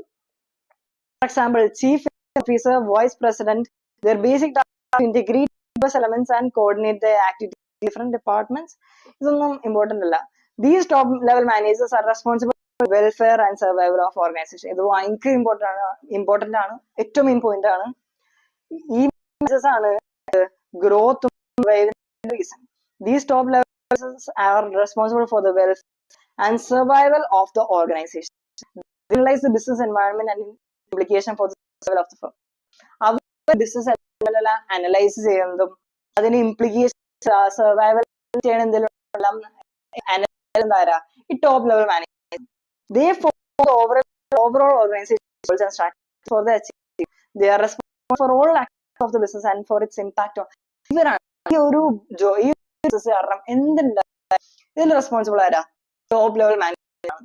ടോപ്പ് ലെവൽ മാനേജ്മെന്റ് ആണ് ഫുള്ളി റെസ്പോൺസിബിൾ ആണ്. The job of top manager is stressful and demanding low hours and commitment to the organization. Top മാനേജ്മെന്റിന്റെ മാനേജറിന് ഭയങ്കര കോംപ്ലക്സ് ആണ്, സ്ട്രെസ്ഫുൾ ആണ്, പിന്നെന്താ demanding law and commitment to the organisation. അവരുടെ ഓർഗനൈസേഷനോട് കമ്മിറ്റ്മെന്റ് വേണം, പിന്നെ ലോങ് ഓഫ് വർക്കിംഗും വേണം. അപ്പൊ ടോപ്പ് ലെവൽ എന്ത് ഈസിയാണോ, ഭയങ്കര ഈസി. ജസ്റ്റ് ഒന്ന് മനസ്സിലാക്കാൻ പോരെ എന്താ ഇവര് senior most executives of the organisation. ഇവരെ പറയുന്നത് ചെയർമാൻ, അങ്ങനെയൊക്കെയാണ്. ഇവർക്ക് എന്താ ആരൊക്കെയാ? ഓരോ ഫങ്ഷണൽ ലെവൽസിലെ ഹെഡ് അല്ലെങ്കിൽ ആണ്. പിന്നെ ഇവരാണ് ബേസിക് ടാസ്ക് ഇന്റഗ്രേറ്റ്, അവരുടെ ഡൈവേഴ്സ് എലമെന്റ്സ് ഇന്റഗ്രേറ്റ് ചെയ്യുന്നു. പിന്നെ ഒരു ഓർഗനൈസേഷൻ സർവൈവൽ എല്ലാം എന്താ ആരെയാ? ടോപ്പ് ലെവൽ മാനേജേഴ്സിനെയാണ്. ഇവരാണ് എല്ലാ കാര്യങ്ങളും ഈ ബിസിനസ് എൻവയറൺമെന്റ് എല്ലാം അനലൈസ് ചെയ്യുന്നതും ഇതിന്റെ ഇംപ്ലിക്കേഷൻ എല്ലാം മനസ്സിലാക്കുന്നതും. ഇവര് ഓരോ കാര്യങ്ങൾ ഫോർമുലേറ്റ് ചെയ്യുന്നത്, അവരുടെ ഓരോ ടാസ്ക് ഫോർമുലേറ്റ് ചെയ്യുന്നത് എല്ലാം ആരാ? ടോപ്പ് മാനേജ്മെന്റ് ആണ്. ഇവരാണ് മൊത്തം റെസ്പോൺസിബിൾ. ഈ ഒരു ബിസിനസിന് എന്ത് കാര്യം ഉണ്ടെങ്കിലും റെസ്പോൺസിബിൾ ആരാ? ഈ ഒരു ടോപ്പ് ലെവൽ മാനേജ്മെന്റ് ആണ്. എന്തൊരു ഈസിയാ, സിമ്പിൾ അല്ലേ? അടുത്തത് middle management. Middle management is the link between top and lower managers. They coordinate to top managers and superior to first line managers. അപ്പൊ മിഡിൽ മാനേജർ എന്ന് പറഞ്ഞാൽ ഇപ്പൊ ഇതാണ് ടോപ്പ് മാനേജ്മെന്റ്. ടോപ്പ് മാനേജ്മെന്റ് അടിയിലാണ് മിഡിൽ മാനേജ്മെന്റ് വരുന്നത്. Management അടിയിൽ supervisor തന്നെ. അപ്പൊ ഇവർ രണ്ടിന്റെയും മിഡിൽ ആയിട്ടാണ് മിഡിൽ മാനേജർ വരുന്നത്. ടോപ്പ് മാനേജ്മെന്റിന്റെ സബോർഡിനേറ്റും സൂപ്പർവൈസറി മാനേജ്മെന്റിന്റെ സുപ്പീരിയറും ആണ് ആര്? Middle management. ഇവരാണ് ലിങ്ക് ആരുടെ? ടോപ്പ് ലെവൽ മാനേജ്മെന്റിന്റെയും സൂപ്പർവൈസറി ലെവൽ മാനേജ്മെന്റിന്റെയും ലിങ്ക് ആരാ? ഉള്ള കണക്ഷൻ ആരാ? മിഡിൽ മാനേജ്മെന്റ് ആണ്. Middle management is a link between top and lower level managers. They are subordinate to top managers and superior to the first line managers. They are usually known as division heads. For example, production manager. Management is responsible for implementing and controlling plans and strategies developed by. Okay, ഈ middle management ആണ് ഓരോ top level managers ഉണ്ടാക്കുന്ന പ്ലാൻസും എല്ലാം strategies എല്ലാം implement ആരാ? ഈ middle level management ആണ്. At the same time, they are responsible for all the activities of first line managers. First line managers ന്റെ എല്ലാ ആക്ടിവിറ്റീസും റെസ്പോൺസിബിൾ ആരാ? ഈ ഒരു മിഡിൽ മാനേജ്മെന്റ് ആണ്. Their main task is to carry out the plans formulated by the top managers. ഇവരുടെ main task എന്താ? ഓരോ ടോപ്പ് മാനേജേഴ്സ് അല്ലെങ്കിൽ ടോപ്പ് മാനേജ്മെന്റ് ഉണ്ടാക്കിയ ടാസ്ക് ക്യാരി ഓൺ ചെയ്യലാണ് ഇവരുടെ മെയിൻ ടാസ്ക്. ഇത് ഇംപ്ലിമെന്റ് ചെയ്യല്, ക്യാരി ചെയ്യുന്നതെല്ലാമാണ് ഇവരുടെ മെയിൻ ടാസ്ക്. ഇനി ഇത് ഭയങ്കര ഇമ്പോർട്ടന്റ് ആണ്. ഇത് ടെക്സ്റ്റിൽ കണ്ടപ്പോ ഞാനൊക്കെ ആദ്യം വിചാരിച്ചത് ഒട്ടും ഇമ്പോർട്ടന്റ് അല്ല, നോക്കണ്ടെന്ന് വിചാരിച്ച്. പക്ഷെ question paper previous year question paper ഒക്കെ നോക്കുമ്പോൾ കാണാം what are the functions of middle level management എന്ന് പറഞ്ഞു വരും. അപ്പോൾ എഴുതേണ്ട ആൻസർ ആണ് ഇത്. ഇത് ഭയങ്കര ഇമ്പോർട്ടന്റ് ആണ്, എല്ലാം ഇമ്പോർട്ടന്റ് ആണ്, അത് ഭയങ്കര ഈസിയാണ്. First, interpret the policies framed by top management. Top management ഉണ്ടാക്കിയിരിക്കുന്ന പോളിസീസ് എല്ലാം ഇന്റർപ്രറ്റ് ചെയ്യുന്ന ആരാ? മിഡിൽ ലെവൽ മാനേജ്മെന്റ് ആണ്. അടുത്തത്, ensure that the department has necessary personnel. അവരുടെ ഡിപ്പാർട്ട്മെന്റിന് അവർക്ക് കൊടുത്തിരിക്കുന്ന ഫംഗ്ഷൻസ് ചെയ്യാനായിട്ട് ആവശ്യമുള്ള ആൾക്കാരുണ്ടോ എന്ന് ചെക്ക് ചെയ്യണം. അത് ആരുടെ ടാസ്കാ? മിഡിൽ മാനേജ്മെന്റാണ്. അടുത്തത്, assign necessary duties and responsibilities to them. അവർക്ക് ആവശ്യമുള്ള ഡ്യൂട്ടീസും റെസ്പോൺസിബിലിറ്റി എല്ലാം അസൈൻ ചെയ്യുന്നത്. Assign necessary duties and responsibility to them. പിന്നെ motivate them to achieve desired objectives. ഈ മിഡിൽ മാനേജ്മെന്റ് ആണ് മോട്ടിവേറ്റ് ചെയ്യുന്നതും to achieve desired objectives and cooperate with other departments for smooth functioning of the organisation. At the same time they are responsible for the activities of the first line managers. ഇതിലെ ചില points ഒക്കെ നമ്മൾ ആദ്യം define ചെയ്ത് തന്നെയായിരുന്നു. ഭയങ്കര easy അല്ലേ? ഇതിലൊരു നാലഞ്ചെണ്ണം ഉള്ളൂ, അത്രയും പഠിച്ചാൽ പോരെ, സിമ്പിൾ. അടുത്താണ് supervisory or operational management. Supervisory or operational management നമ്മൾ പഠിച്ച മിഡിൽ മാനേജ്മെന്റ് ടോപ്പ് മാനേജ്മെന്റിന്റെയും സൂപ്പർവൈസറിയുടെയും ലിങ്ക് ആണ്. അപ്പൊ തന്നെ നമുക്ക് അറിയാം സൂപ്പർവൈസറിയുടെ ലെവൽ ഏതാണ്? ഏറ്റവും ലോവസ്റ്റ് ആണ്. ഹായ് സ്റ്റുഡൻസ്, നമ്മുടെ നേച്ചർ ആൻഡ് സിഗ്നിഫിക്കൻസിൽ പാർട്ട് 3 ആണ്. ഈ പാർട്ടിലൂടെ തന്നെ എല്ലാം തീർക്കാൻ വേണം. ഈ പാർട്ടിലാകെ ഒരു ഇത്രേ ഉള്ളൂ, മാക്സിമം പോയി ഒരു 10 to 15 minutes. അതും അത്രയും പഠിക്കാനൊന്നുമില്ല, ഭയങ്കര സിമ്പിൾ ആണ്. എക്സ്പ്ലെയിൻ ചെയ്ത് കാരണം അത്രേ ആവുള്ളൂ. അപ്പൊ ഇത് നമുക്ക് തീർക്കാനുള്ളത് നമ്മുടെ ഇതിനു മുമ്പത്തെ ഒരു പാർട്ട് ഉണ്ടായി, top level middle level management. അതിന്റെ ഒരു ബാക്കി പോർഷൻ ആയിട്ട് സൂപ്പർവൈസറിയും കൂടെ ഉണ്ട്. അതുകൂടിയും പഠിച്ചു കഴിഞ്ഞാൽ നമ്മുടെ ഈ ഒരു പോർഷൻ തീരും. അത് കഴിഞ്ഞാൽ പിന്നെ ഫങ്ഷൻസ് ഓഫ് മാനേജ്മെന്റ്, കോർഡിനേഷൻ. ഭയങ്കര ഈസിയാണ്. ഫങ്ഷൻസ് ഓഫ് മാനേജ്മെന്റ് നമ്മുടെ ഫസ്റ്റ് പാർട്ടിൽ തന്നെ നമ്മൾ ബ്രീഫായിട്ട് എല്ലാം പറഞ്ഞതാണ്. എന്നാലും നമുക്ക് ജസ്റ്റ് ഒന്ന് ഓവറോൾ ജസ്റ്റ് നോക്കാം. അപ്പൊ ഭയങ്കര ഈസിയാണ്, നമുക്ക് അത് സ്റ്റാർട്ട് ചെയ്യാം. അപ്പൊ സൂപ്പർവൈസറി മാനേജ്മെന്റ് എന്താണ്? സൂപ്പർവൈസേഴ്സ് നമ്മൾ സൂപ്പർവൈസറി മാനേജ്മെന്റ് നമ്മൾ ആദ്യം പഠിച്ചത് എന്താണ്? Top level management. പിന്നെ പഠിച്ചത് എന്താ? Middle management. പിന്നെ പഠിക്കാൻ പോണത് എന്താ? സൂപ്പർവൈസറി. ഇപ്പൊ തന്നെ മനസ്സിലായില്ല ഇവരുടെ ലെവൽ എങ്ങനെയെന്ന്. ടോപ്പ് മാനേജ്മെന്റ് ആണ് ഏറ്റവും ടോപ്പില്. മിഡിൽ മാനേജ്മെന്റ് സൂപ്പർവൈസറിയുടെയും ടോപ്പ് ലെവൽ മാനേജ്മെന്റിന്റെ സെൻട്രലായിട്ട് മിഡിൽ ആയിട്ട് വരും. പിന്നെ അപ്പൊ തന്നെ മനസ്സിലായില്ലേ സൂപ്പർവൈസറി ലെവൽ മാനേജ്മെന്റിന്റെ ലെവൽ ഏതാണെന്ന്? ഏറ്റവും ലോവസ്റ്റ് ലെവലാണ്. Foremen and supervisors comprise lower level in the hierarchy. അപ്പൊ ഇതിൽ കംപ്രൈസ് ചെയ്യുന്നതായിരിക്കും ഫോർമെനും സൂപ്പർവൈസേഴ്സ് ആണ് ഉള്ളത്. Supervisors directly oversee the efforts of the work force. ഈ വർക്ക് ഫോഴ്സ് ശരിക്കുള്ള വർക്കേഴ്സിന്റെ എഫേർട്സ് ഡയറക്ട്ലി ഓവർസീ ചെയ്യുന്നതാരാ? ഈ സൂപ്പർവൈസേഴ്സ് ആണ്. Their authority and responsibility is limited according to the plans drawn by top management. ഈ സൂപ്പർവൈസേഴ്സിന്റെ അല്ലാതെ ഈ സൂപ്പർവൈസറി മാനേജ്മെന്റിന്റെ അതോറിറ്റിയും റെസ്പോൺസിബിലിറ്റി എല്ലാം ലിമിറ്റഡ് ആണ്. എന്തനുസരിച്ച്? ടോപ്പ് മാനേജ്മെന്റ് ഉണ്ടാക്കുന്ന പ്ലാൻ അനുസരിച്ച് ഇവരുടെ അതോറിറ്റിയും റെസ്പോൺസിബിലിറ്റി ലിമിറ്റഡ് ആണ്. Supervisory management plays a very important role in the organization since they interact with the actual workforce and pass on instruction of the middle management to the workers. So, supervisory management ഭയങ്കര important റോളാണ് play ചെയ്യണേ. കാരണം എന്താ? ഇവരാണ് direct workers ആയിട്ട് interact ചെയ്യുന്നതും പിന്നെ middle മാനേജ്മെന്റിന്റെ പോളിസീസ് എല്ലാം ഇംപ്ലിമെന്റ് ചെയ്യുന്നതും ഇത് ചെക്ക് ചെയ്യുന്നതെല്ലാം വരാ, ഇത് പാസ് ചെയ്യുന്നതെല്ലാം ഈ ഇതിനനുസരിച്ചുള്ള ഇൻസ്ട്രക്ഷൻസ് എല്ലാം പാസ് ചെയ്യുന്നത് തരാ ഈ സൂപ്പർവൈസറി മാനേജ്മെന്റ് ആണ്.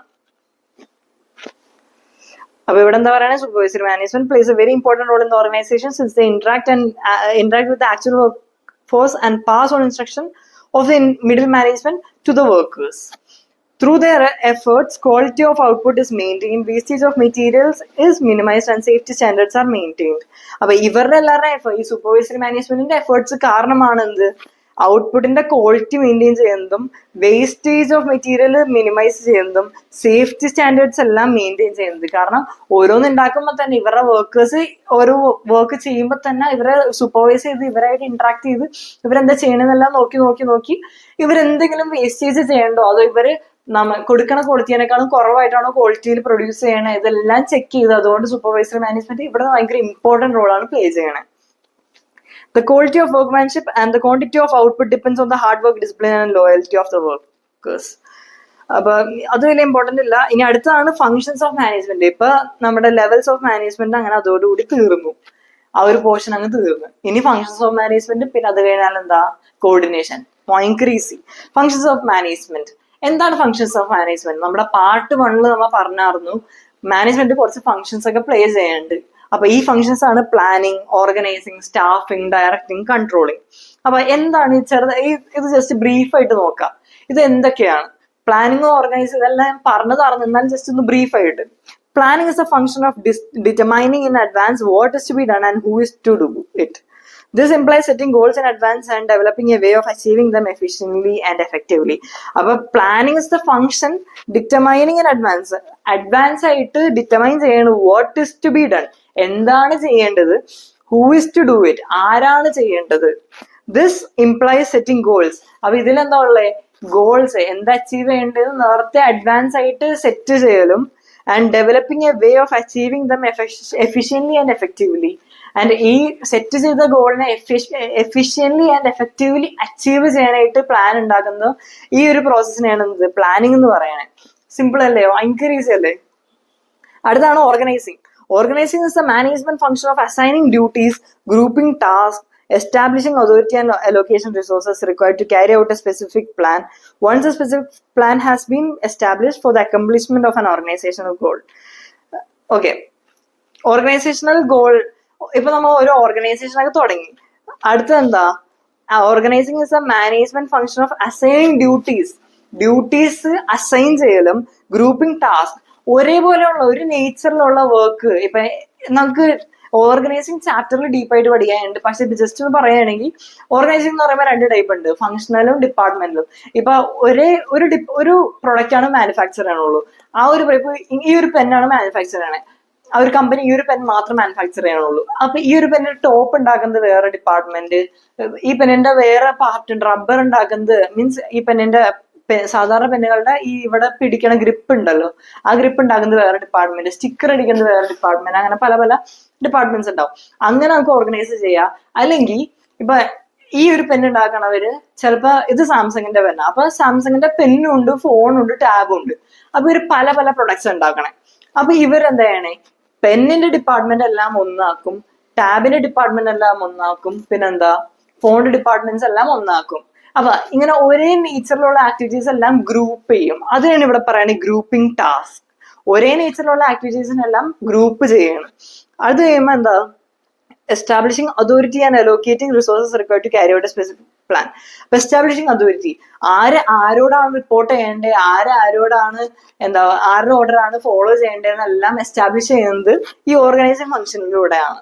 പിന്നെ once a specific plan has been established for the accomplishment of an organization goal. അപ്പൊ ഓർഗനൈസേഷൻ ഗോള് ബാക്കി ഇതില് ഓർഗനൈസേഷൻ ഗോള് സെറ്റ് ചെയ്ത് കഴിഞ്ഞാൽ പിന്നെ നമ്മൾ ഈ ഒരു ഫംഗ്ഷൻ ആണ് ചെയ്യേണ്ടത്, ഓർഗനൈസിങ്. ഇതൊക്കെ നമുക്ക് ആ ചാപ്റ്ററിലാണ് മെയിൻ ആയിട്ട് പഠിക്കാനുള്ളത്. ഇപ്പൊ ജസ്റ്റ് ഇത് ക്വസ്റ്റിനും വരില്ല, ജസ്റ്റ് ഒന്ന് മനസ്സിലാക്കി വെക്കുക, ജസ്റ്റ് ചാപ്റ്റർ ഒന്ന് അറിയാനായിട്ട്. ഇനി staffing, simply stated is finding the right people for right job. ഒരു ജോബിന് ആവശ്യമുള്ള ഒരാളെ തന്നെ കണ്ടുപിടിച്ച് അപ്പോയിന്റ് ചെയ്യുന്നതിനെയാണ് എന്ത് പറയുന്നത്, സ്റ്റാഫിംഗ് എന്ന് പറയുന്നത്. A very important aspect of management is to make sure that the right people with the right qualification are available at the right places and time to accomplish the goals of the organization. അപ്പൊ ഒരു important aspect of management ഒരു important aspect എന്ന് പറഞ്ഞാൽ എന്താ, to make sure that right people, ഒരു ജോലിക്ക് ആവശ്യമുള്ള ആള് തന്നെയാണോ ആ ഒരു പൊസിഷനിൽ ഇരിക്കണേന്ന് എൻഷുർ ചെയ്യലാണ് ഒരു മാനേജ്മെന്റ് ഏറ്റവും ഇമ്പോർട്ടന്റ് ആസ്പെക്ട്. എന്നാലാണ് to accomplish the goals of the organisation. Staffing അത്രേ ഉള്ളൂ, ജസ്റ്റ് ഇത്ര മനസ്സിലാക്കിയത്, right person at right job, ഒരു കറക്റ്റ് ജോബിന് പറ്റിയ കറക്റ്റ് ആൾ. Directing involves leading, influencing and motivating employees to perform the task assigned to them. അപ്പൊ ഡയറക്ടിങ്ങിൽ എന്താ ഉള്ളത്, ഡയറക്ടിങ്ങിലുള്ളത് ലീഡ് ചെയ്യല്, അവരെ ലീഡ് ചെയ്യല്, മോട്ടിവേറ്റ് ചെയ്യല്, ചെയ്യാനായിട്ട് മോട്ടിവേറ്റ് ചെയ്യല്, പിന്നെ എന്താ ഇൻഫ്ലുവൻസ് ചെയ്യല്, ഇതെല്ലാം എംപ്ലോയീസിനെ ഇൻഫ്ലുവൻസ് ചെയ്ത് അവരുടെ പെർഫോമൻസ് എല്ലാം കൂട്ടാനായിട്ട്, ടാസ്ക് അവർക്ക് കൊടുത്തിരുന്ന ടാസ്ക് എല്ലാം പെർഫോം ചെയ്യാനായിട്ട് അവർക്ക് മോട്ടിവേറ്റ് ചെയ്യല്, ലീഡ് ചെയ്യല്, ഗൈഡ് ചെയ്യല്, ഇതെല്ലാമാണ് എന്ത് ഡയറക്ടിങ്ങിലുള്ളത്. കൺട്രോളിംഗ് എന്ന് പറയുമ്പോൾ എന്താ, comparing the actual performance of an organisation with that of planned performance. Plan ചെയ്ത പെർഫോമൻസ് തന്നെയാണോ ആക്ച്വൽ ആയിട്ട് നടക്കണേ, അതോ അതിൽ ഡീവിയേഷൻ ഉണ്ടോ എന്നെല്ലാം ചെക്ക് ചെയ്യുന്നതാണ് എന്ത് ഈ കൺട്രോളിംഗ് പ്രോസസ്സിലുള്ളത്. കൺട്രോളിംഗിൽ എന്തെങ്കിലും ഡീവിയേഷൻ ഉണ്ടോ, നമ്മൾ പ്ലാൻ ചെയ്തതും ആക്ച്വൽ പെർഫോമൻസും വേറെ വേറെ ആയിട്ടാണോ പോണേന്നെല്ലാം ചെക്ക് ചെയ്യലാണ് എന്ത് കൺട്രോളിംഗ് പ്രോസസ്സിലുള്ളത്. അപ്പൊ അങ്ങനെ വേറെ വേറെ ആണെങ്കിൽ കറക്റ്റ് ആക്ഷൻ എടുക്കും, കറക്റ്റ് മെഷർ എടുക്കും, അതാണ് കൺട്രോളിംഗ് പ്രോസസ്സ്. അത്രേ ഉള്ളൂ, സിമ്പിൾ. അപ്പൊ അതൊക്കെയാണ് ഫങ്ഷൻസ് ഓഫ് മാനേജ്മെന്റ്. ഭയങ്കര ഈസി അല്ലേ, സിമ്പിൾ. കോർഡിനേഷൻ, അടുത്താണ് coordination. Coordination the essence of management. ഇത് MCQ word is essence of management. Simple ആണ്, എന്നാലും വരാൻ ചാൻസ് ഇല്ല, പക്ഷെ വന്നേക്കാം, പറയാൻ പറ്റില്ല. അപ്പൊ കോർഡിനേഷൻ ആണ് എസെൻസ് ഓഫ് മാനേജ്മെന്റ്.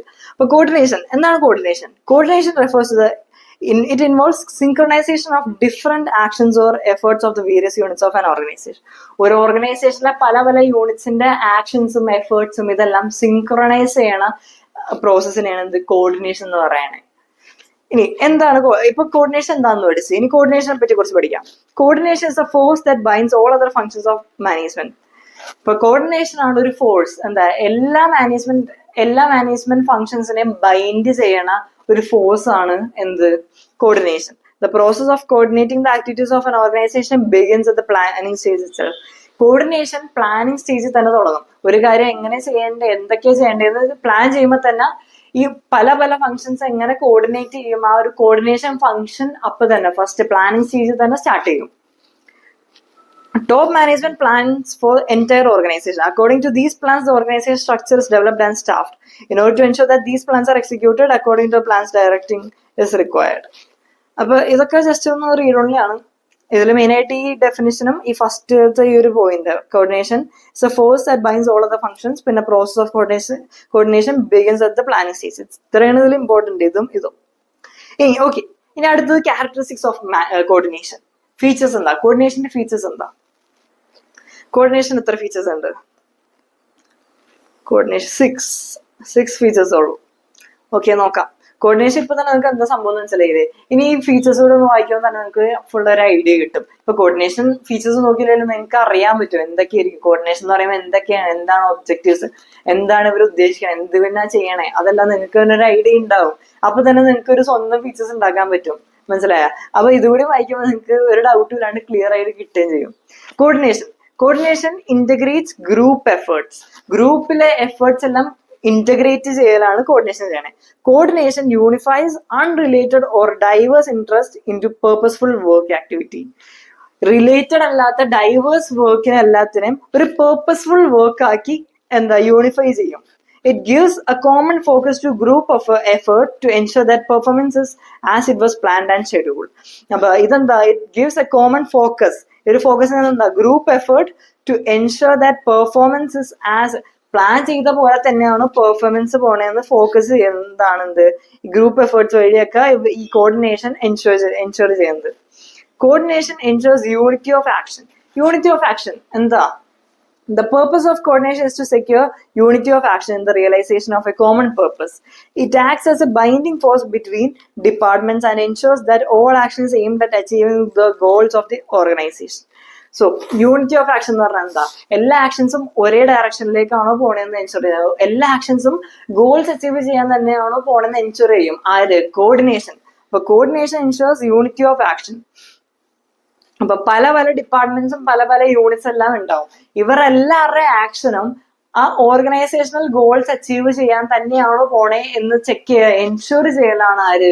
കോർഡിനേഷൻ ചെയ്യുന്നത്. ഓക്കെ, ഇത് പിന്നെ എക്സാമ്പിളാ, അത് വേണ്ട. Coordination is a continuous process. മാനേജ്മെന്റിലെ പോലെ തന്നെ കോർഡിനേഷൻ ഒരു കണ്ടിന്യൂസ് പ്രോസസ്സാണ്, ഒരിക്കലും നിൽക്കണില്ല. Coordination is not a one time function but a continuous process. ഒരു വൺ ടൈം ഫംഗ്ഷൻ അല്ല, പക്ഷെ എപ്പോഴും ആ ഒരു ഓർഗനൈസേഷൻ എത്ര നാൾ ഉണ്ടാവും അത്ര നാൾ കോർഡിനേഷൻ ഉണ്ടാവും. It begins at the planning stage and continues till controlling. Planning സ്റ്റേജിൽ തുടങ്ങിയിട്ട് കൺട്രോളിങ് എന്ന് പറയുമ്പോൾ എന്താ? ഏറ്റവും ലാസ്റ്റ് ഫംഗ്ഷൻ. കൺട്രോളിങ് സ്റ്റേജ് വരെയും ഈ ഒരു കോർഡിനേഷൻ ഫംഗ്ഷൻ ഉണ്ടാവും. Coordination is an all pervasive function. Pervasive എന്ന് പറഞ്ഞാൽ എന്താ? എല്ലാ ആക്ടിവിറ്റി അല്ലെങ്കിൽ എല്ലാ ഗ്രൂപ്പിലും ചെയ്യുന്ന ആക്ടിവിറ്റീസ് ആണ്. Coordination is required at all levels of management due to the interdependent nature of activities. Coordination എല്ലാ ലെവൽസും വേണം. ടോപ്പ് മാനേജ്മെന്റ് കോർഡിനേറ്റ് ചെയ്യും, മിഡിൽ ലെവൽ മാനേജ്മെന്റ് കോർഡിനേറ്റ് ചെയ്യും. ഇവിടെ നോക്കിയാൽ coordination is required at all levels of management due to the interdependent nature of activities of various departments. It integrates the efforts of different departments and different level. Different departments and different levels in the activities എല്ലാം integrate ചെയ്യും. അപ്പൊ coordination is all pervasive. Top management coordination ചെയ്യും. Top management whole ഓർഗനൈസേഷന് വേണ്ടി coordination ചെയ്യും. Middle management എല്ലാ യൂണിറ്റ്സിന്റെയും coordination ചെയ്യും. Supervisory management എന്ന് പറയുമ്പോൾ എന്താ? വർക്കേഴ്സ് ആയിട്ട് ഡയറക്റ്റ് ഡീൽ ചെയ്യണ മാനേജറാണ്. അപ്പൊ ആ ഒരു വർക്കേഴ്സിന്റെ കാര്യങ്ങളെല്ലാം കോർഡിനേറ്റ് ചെയ്യലാണ് സൂപ്പർവൈസറി മാനേജ്മെന്റ് ചെയ്യണത്. ജസ്റ്റ് മനസ്സിലാക്കി വെച്ചോ. ഇനി coordination is the responsibility of all managers. Coordination എല്ലാ മാനേജേഴ്സിന്റെ റെസ്പോൺസിബിലിറ്റി ആണ്. Coordination is a function of every manager in the organization. The top level managers need to coordinate with their subordinates to ensure that the overall policies for the organization are duly carried out. Middle level management coordinates with both the top level and first line managers. Middle level management ആരൊക്കെ coordinate ചെയ്യും? Both the top level and first line managers. First line manager പറഞ്ഞാൽ supervisory. Okay, middle level management coordinates with both the Operational level management. Operational level എന്ന് പറഞ്ഞാൽ supervisory ആണ്. Operational level management coordinates activities of its workers to ensure that work proceeds according to plans. Work plan അനുസരിച്ചാണ് പോണെന്ന് എല്ലാം coordinate ചെയ്യലൊക്കെ ഈ operation level മാനേജ്മെന്റിന്റെ function ആണ്. എന്ത് കോർഡിനേഷൻ ഫംഗ്ഷൻ ആണ് operation ലെവലിന്റെ. Okay, coordination is a deliberate function. A manager has to coordinate the efforts of different people in a conscious and deliberate manner. ഒരു manager ഭയങ്കര കോൺഷ്യസ് ആൻഡ് ഡെലിബറേറ്റ് മാനറിൽ coordinate ചെയ്യണം. Even where members of a department willingly cooperate and work. Members ഒരു ഡിപ്പാർട്ട്മെന്റിലെ members willingly അവർക്ക് സ്വന്തം ഇഷ്ടത്തോടെ അവർ cooperate ചെയ്ത് ആൻഡ് വർക്ക് ചെയ്യണം. Coordination gives a direction to that willing spirit. അവരുടെ ആ സ്പിരിറ്റിന് അവരുടെ ആ ചെയ്യാനുള്ള ഒരു സ്പിരിറ്റിന് ഒരു കോമൺ ഡയറക്ഷൻ കൊടുക്കും. ആര്? Coordination. Cooperation in the absence of coordination may lead to wasted efforts and cooperation coordination ഇല്ലാണ്ട് കോപ്പറേഷൻ മാത്രമാണെങ്കിൽ may lead to wasted effort. ആ എഫേർട്ട് വെറുതെ വേസ്റ്റ് ആയി പോവുള്ളൂ. And coordination without cooperation may lead to dissatisfaction among employees. Cooperation ഇല്ലാണ്ട് coordination മാത്രമാണെങ്കിൽ dissatisfaction among employees ആണ് ഉണ്ടാവുള്ളൂ. ഓക്കെ, അതാണ് നമ്മുടെ ക്യാരക്ടറിസ്റ്റിക്സ് ഓഫ് കോർഡിനേഷൻ. ഇപ്പൊ കോപ്പറേഷൻ എന്ന് വരുന്നത് ഇമ്പോർട്ടൻസ് ഓഫ് കോർഡിനേഷൻ ആണ് നമ്മൾ ഇനി പഠിക്കാൻ പോണേ. എന്താണ് ഇമ്പോർട്ടൻസ്? ഇപ്പൊ നമുക്ക് ക്യാരക്ടറിസ്റ്റിക്സ് പഠിച്ചു, ഇനി അടുത്താണ് importance. Growth in size, functional differentiation, specialisation due to complexity. ഇതുകൂടി കഴിഞ്ഞാൽ ആ ചാപ്റ്റർ അങ്ങ് തീർന്നു. ഇത് ഞാൻ ജസ്റ്റ് ഒന്ന് ഷോർട്ടാക്കി പറഞ്ഞുതരാം നിങ്ങൾക്ക്. ഗ്രോത്ത് ഇൻ സൈസ്, ഒരു ഓർഗനൈസേഷൻ ഗ്രോ ആയി, കുറെ ആൾക്കാരെയൊക്കെ എംപ്ലോയ് ചെയ്ത് ആ ഓർഗനൈസേഷൻ കുറെ ആൾക്കാരെ എംപ്ലോയ് ചെയ്ത് കുറെ ഡിപ്പാർട്ട്മെന്റ്സ് എല്ലാം ഉണ്ടായി. അപ്പൊ ആ ഒരു ഡിപ്പാർട്ട്മെന്റിൽ കോർഡിനേഷൻ വേണം. കാരണം പല ആൾക്കാർ, പല മൈൻഡുള്ള ആൾക്കാർ, പല ഇൻട്രസ്റ്റ് ഉള്ള ആൾക്കാർ, പല ഒബ്ജക്റ്റീവ് ഉള്ള ആൾക്കാരൊക്കെയാണ് ഇതിൽ വരുന്നത്, ഈ വർക്ക് ചെയ്യാൻ വരുന്നത്. ഇവരെല്ലാവരും പല റീസൺ ആയിരിക്കും, അതൊക്കെ പോട്ടെ. അപ്പൊ ഇവരുടെ എല്ലാവരുടെയും ആക്ഷൻസ് സെയിം ആക്കണം, ലൈക്ക് ഒരു കോമൺ ഡയറക്ഷനിലേക്ക് ആക്കണം. ഒരു ഗ്രൂപ്പ് ഗോൾ അച്ചീവ് ചെയ്യാനായിരിക്കണം ഇവരുടെയൊക്കെ ഗോള്. അപ്പൊ ഇതെല്ലാം ചെയ്യണമെങ്കിൽ ഇവരുടെ എഫേർട്സ് എല്ലാം ഒരു ഡയറക്ഷനിലോട്ട് കൊണ്ടുപോകണമെങ്കിൽ ആര് വേണം? കോർഡിനേഷൻ വേണം. മനസ്സിലായി? അപ്പൊ ഗ്രോത്ത് ഇൻ സൈസ് ഒരു റീസൺ ആണ്. ഇനി അടുത്തത് functional differentiation. In an organisation functions are divided into different departments ആണ്. Each department have their own goals. Coordination is required to ensure. Okay, ഒരു ഓർഗനൈസേഷനിൽ പല ഡിപ്പാർട്ട്മെന്റ് ആയിട്ടാണ് ഡിവൈഡ് ചെയ്തേക്കുന്നത്. ഈ ഓരോ ഡിപ്പാർട്ട്മെന്റിന്റെ വർക്ക് വേറെ ആയിരിക്കും. ലൈക്ക് ഇപ്പൊ ഒരു ഫോൺ പ്രൊഡ്യൂസ് ചെയ്യണ കമ്പനിയാണ്. ഇപ്പൊ ഫോണിന്റെ ചിപ്പുകളെല്ലാം പ്രൊഡ്യൂസ് ചെയ്യുന്നത് വേറെ ഡിപ്പാർട്ട്മെന്റ്, ഫോണിന്റെ വേറെ ക്യാമറ ഇതെല്ലാം പ്രൊഡ്യൂസ് ചെയ്യുന്നത് വേറെ ഡിപ്പാർട്ട്മെന്റ്. അങ്ങനെ പല ഡിപ്പാർട്ട്മെന്റ് ജോലികൾ, അവരുടെ വർക്ക് വേറെ ആയിരിക്കും. അപ്പൊ coordination is required to ensure all activities are directed towards organisational goals. ഈ ഗ്രോത്ത് ഇൻ സൈസിലും it's important to ensure all people contribute to common organisation. Growth in സൈസിൽ ആൾക്കാരുടെ ആസ്പെക്ട്. ഫങ്ഷണൽ ഡിഫറൻസിയേഷനിൽ എല്ലാ ഡിപ്പാർട്ട്മെന്റ്സും ഒരേ ഡയറക്ഷൻ, എല്ലാ യൂണിറ്റ്സും all activities are directed towards organisational goals. അതാണ് functional differentiation. ഇനി സ്പെഷ്യലൈസേഷൻ എന്ന് പറഞ്ഞാൽ ഒരു ഓർഗനൈസേഷൻ എന്ന് പറഞ്ഞാൽ എപ്പോഴും പുതിയ ടെക്നോളജീസ് ഒക്കെ വരുമ്പോൾ അതെല്ലാം അപ്പൊ തന്നെ അഡോപ്റ്റ് ചെയ്യും. അപ്പൊ ഈ ഒരു ടെക്നോളജീസ് എല്ലാം യൂസ് ചെയ്യാനായിട്ട് ഒരു സ്പെഷ്യലിസ്റ്റ്, അങ്ങനെ അതിനെപ്പറ്റി ഭയങ്കര ഒരു ടെക്നിക്കൽ നോളജ് ഉള്ള ഒരാൾ വേണം.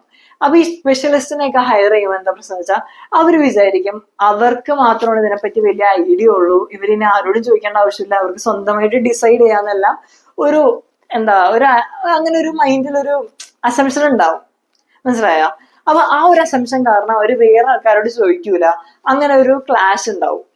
അതാണ് ഇവിടെ പറയണത്. ഇതൊക്കെ due to increasing complexities of modern technologies and diversity of tasks, a number of specialists are hired. Specialists usually think they only are qualified to evaluate, judge and decide according to their professional criteria. നേരത്തെ പറഞ്ഞ പോലെ തന്നെ അവർക്ക് മാത്രം decide ചെയ്യാനും evaluate ചെയ്യാൻ judge ചെയ്യാൻ മാത്രം അറിയുള്ളൂ എന്ന് അവർക്കൊരു അസംഷൻ ഉണ്ടാവും. They do not take advice or suggestions from others in matter pertaining to their areas of specialization. അവർ വേറെ ആൾക്കാരുടെ ഒപ്പീനിയൻസ് ഒന്നും എടുക്കൂല. This often leads to conflict among different specialists as well as others in the organization. അതുകൊണ്ട് എന്താ ബാക്കി സ്പെഷ്യലിസ്റ്റും പിന്നെ വേറെ ആൾക്കാരൊക്കെ ആരൊക്കെ ഉണ്ടോ ആ ഒരു ഓർഗനൈസേഷനിൽ അവരോട് ഇങ്ങനെ ഒപ്പീനിയൻസ് ഒക്കെ ചോദിക്കാണ്ടിരുന്നാൽ അവരുടെ ഇടയിൽ ഒരു കോൺഫ്ലിക്റ്റ് ഒക്കെ ഉണ്ടാവും. പിന്നെ coordination helps to reconcile the difference in approach, interest or opinion of specialist. അപ്പൊ ഈ ഒരു കോർഡിനേഷൻ ഫംഗ്ഷൻ കാരണം എന്താ, ഇവരുടെ ഒപ്പീനിയൻസ്, എല്ലാവരുടെ ഒപ്പീനിയൻസ്, ഇൻട്രസ്റ്റ്, അപ്രോച്ച് എല്ലാം ഒന്ന് കോർഡിനേറ്റ് ചെയ്ത് യുണൈറ്റ് ചെയ്യാനൊക്കെ ഈ സ്പെഷ്യലിസ്റ്റിന്റെ മൈൻഡ് മാറ്റാനെല്ലാം ഈ ഒരു കോർഡിനേഷൻ പറ്റും. മനസ്സിലായ? അതാണ് കോർഡിനേഷൻ ഇമ്പോർട്ടൻസ്. ഭയങ്കര ഈസി അല്ലേ? ഫസ്റ്റ് വൺ റീഡ് ചെയ്തില്ലായിരുന്നു. As an organization grow in size, number of people employed also increase. Others may have different goals. ഇതൊക്കെ പറഞ്ഞു തന്നെയല്ലോ, ഭയങ്കര ഈസി അല്ലേ? സിമ്പിൾ അല്ലേ? കമന്റ് ചെയ്യും. ഫുൾ മനസ്സിലായ കമന്റ് ചെയ്യും, മനസ്സിലായില്ലെങ്കിലും കമന്റ് ചെയ്യും. അടുത്ത വീഡിയോയിൽ പിന്നെ സെറ്റ് ആക്കാം.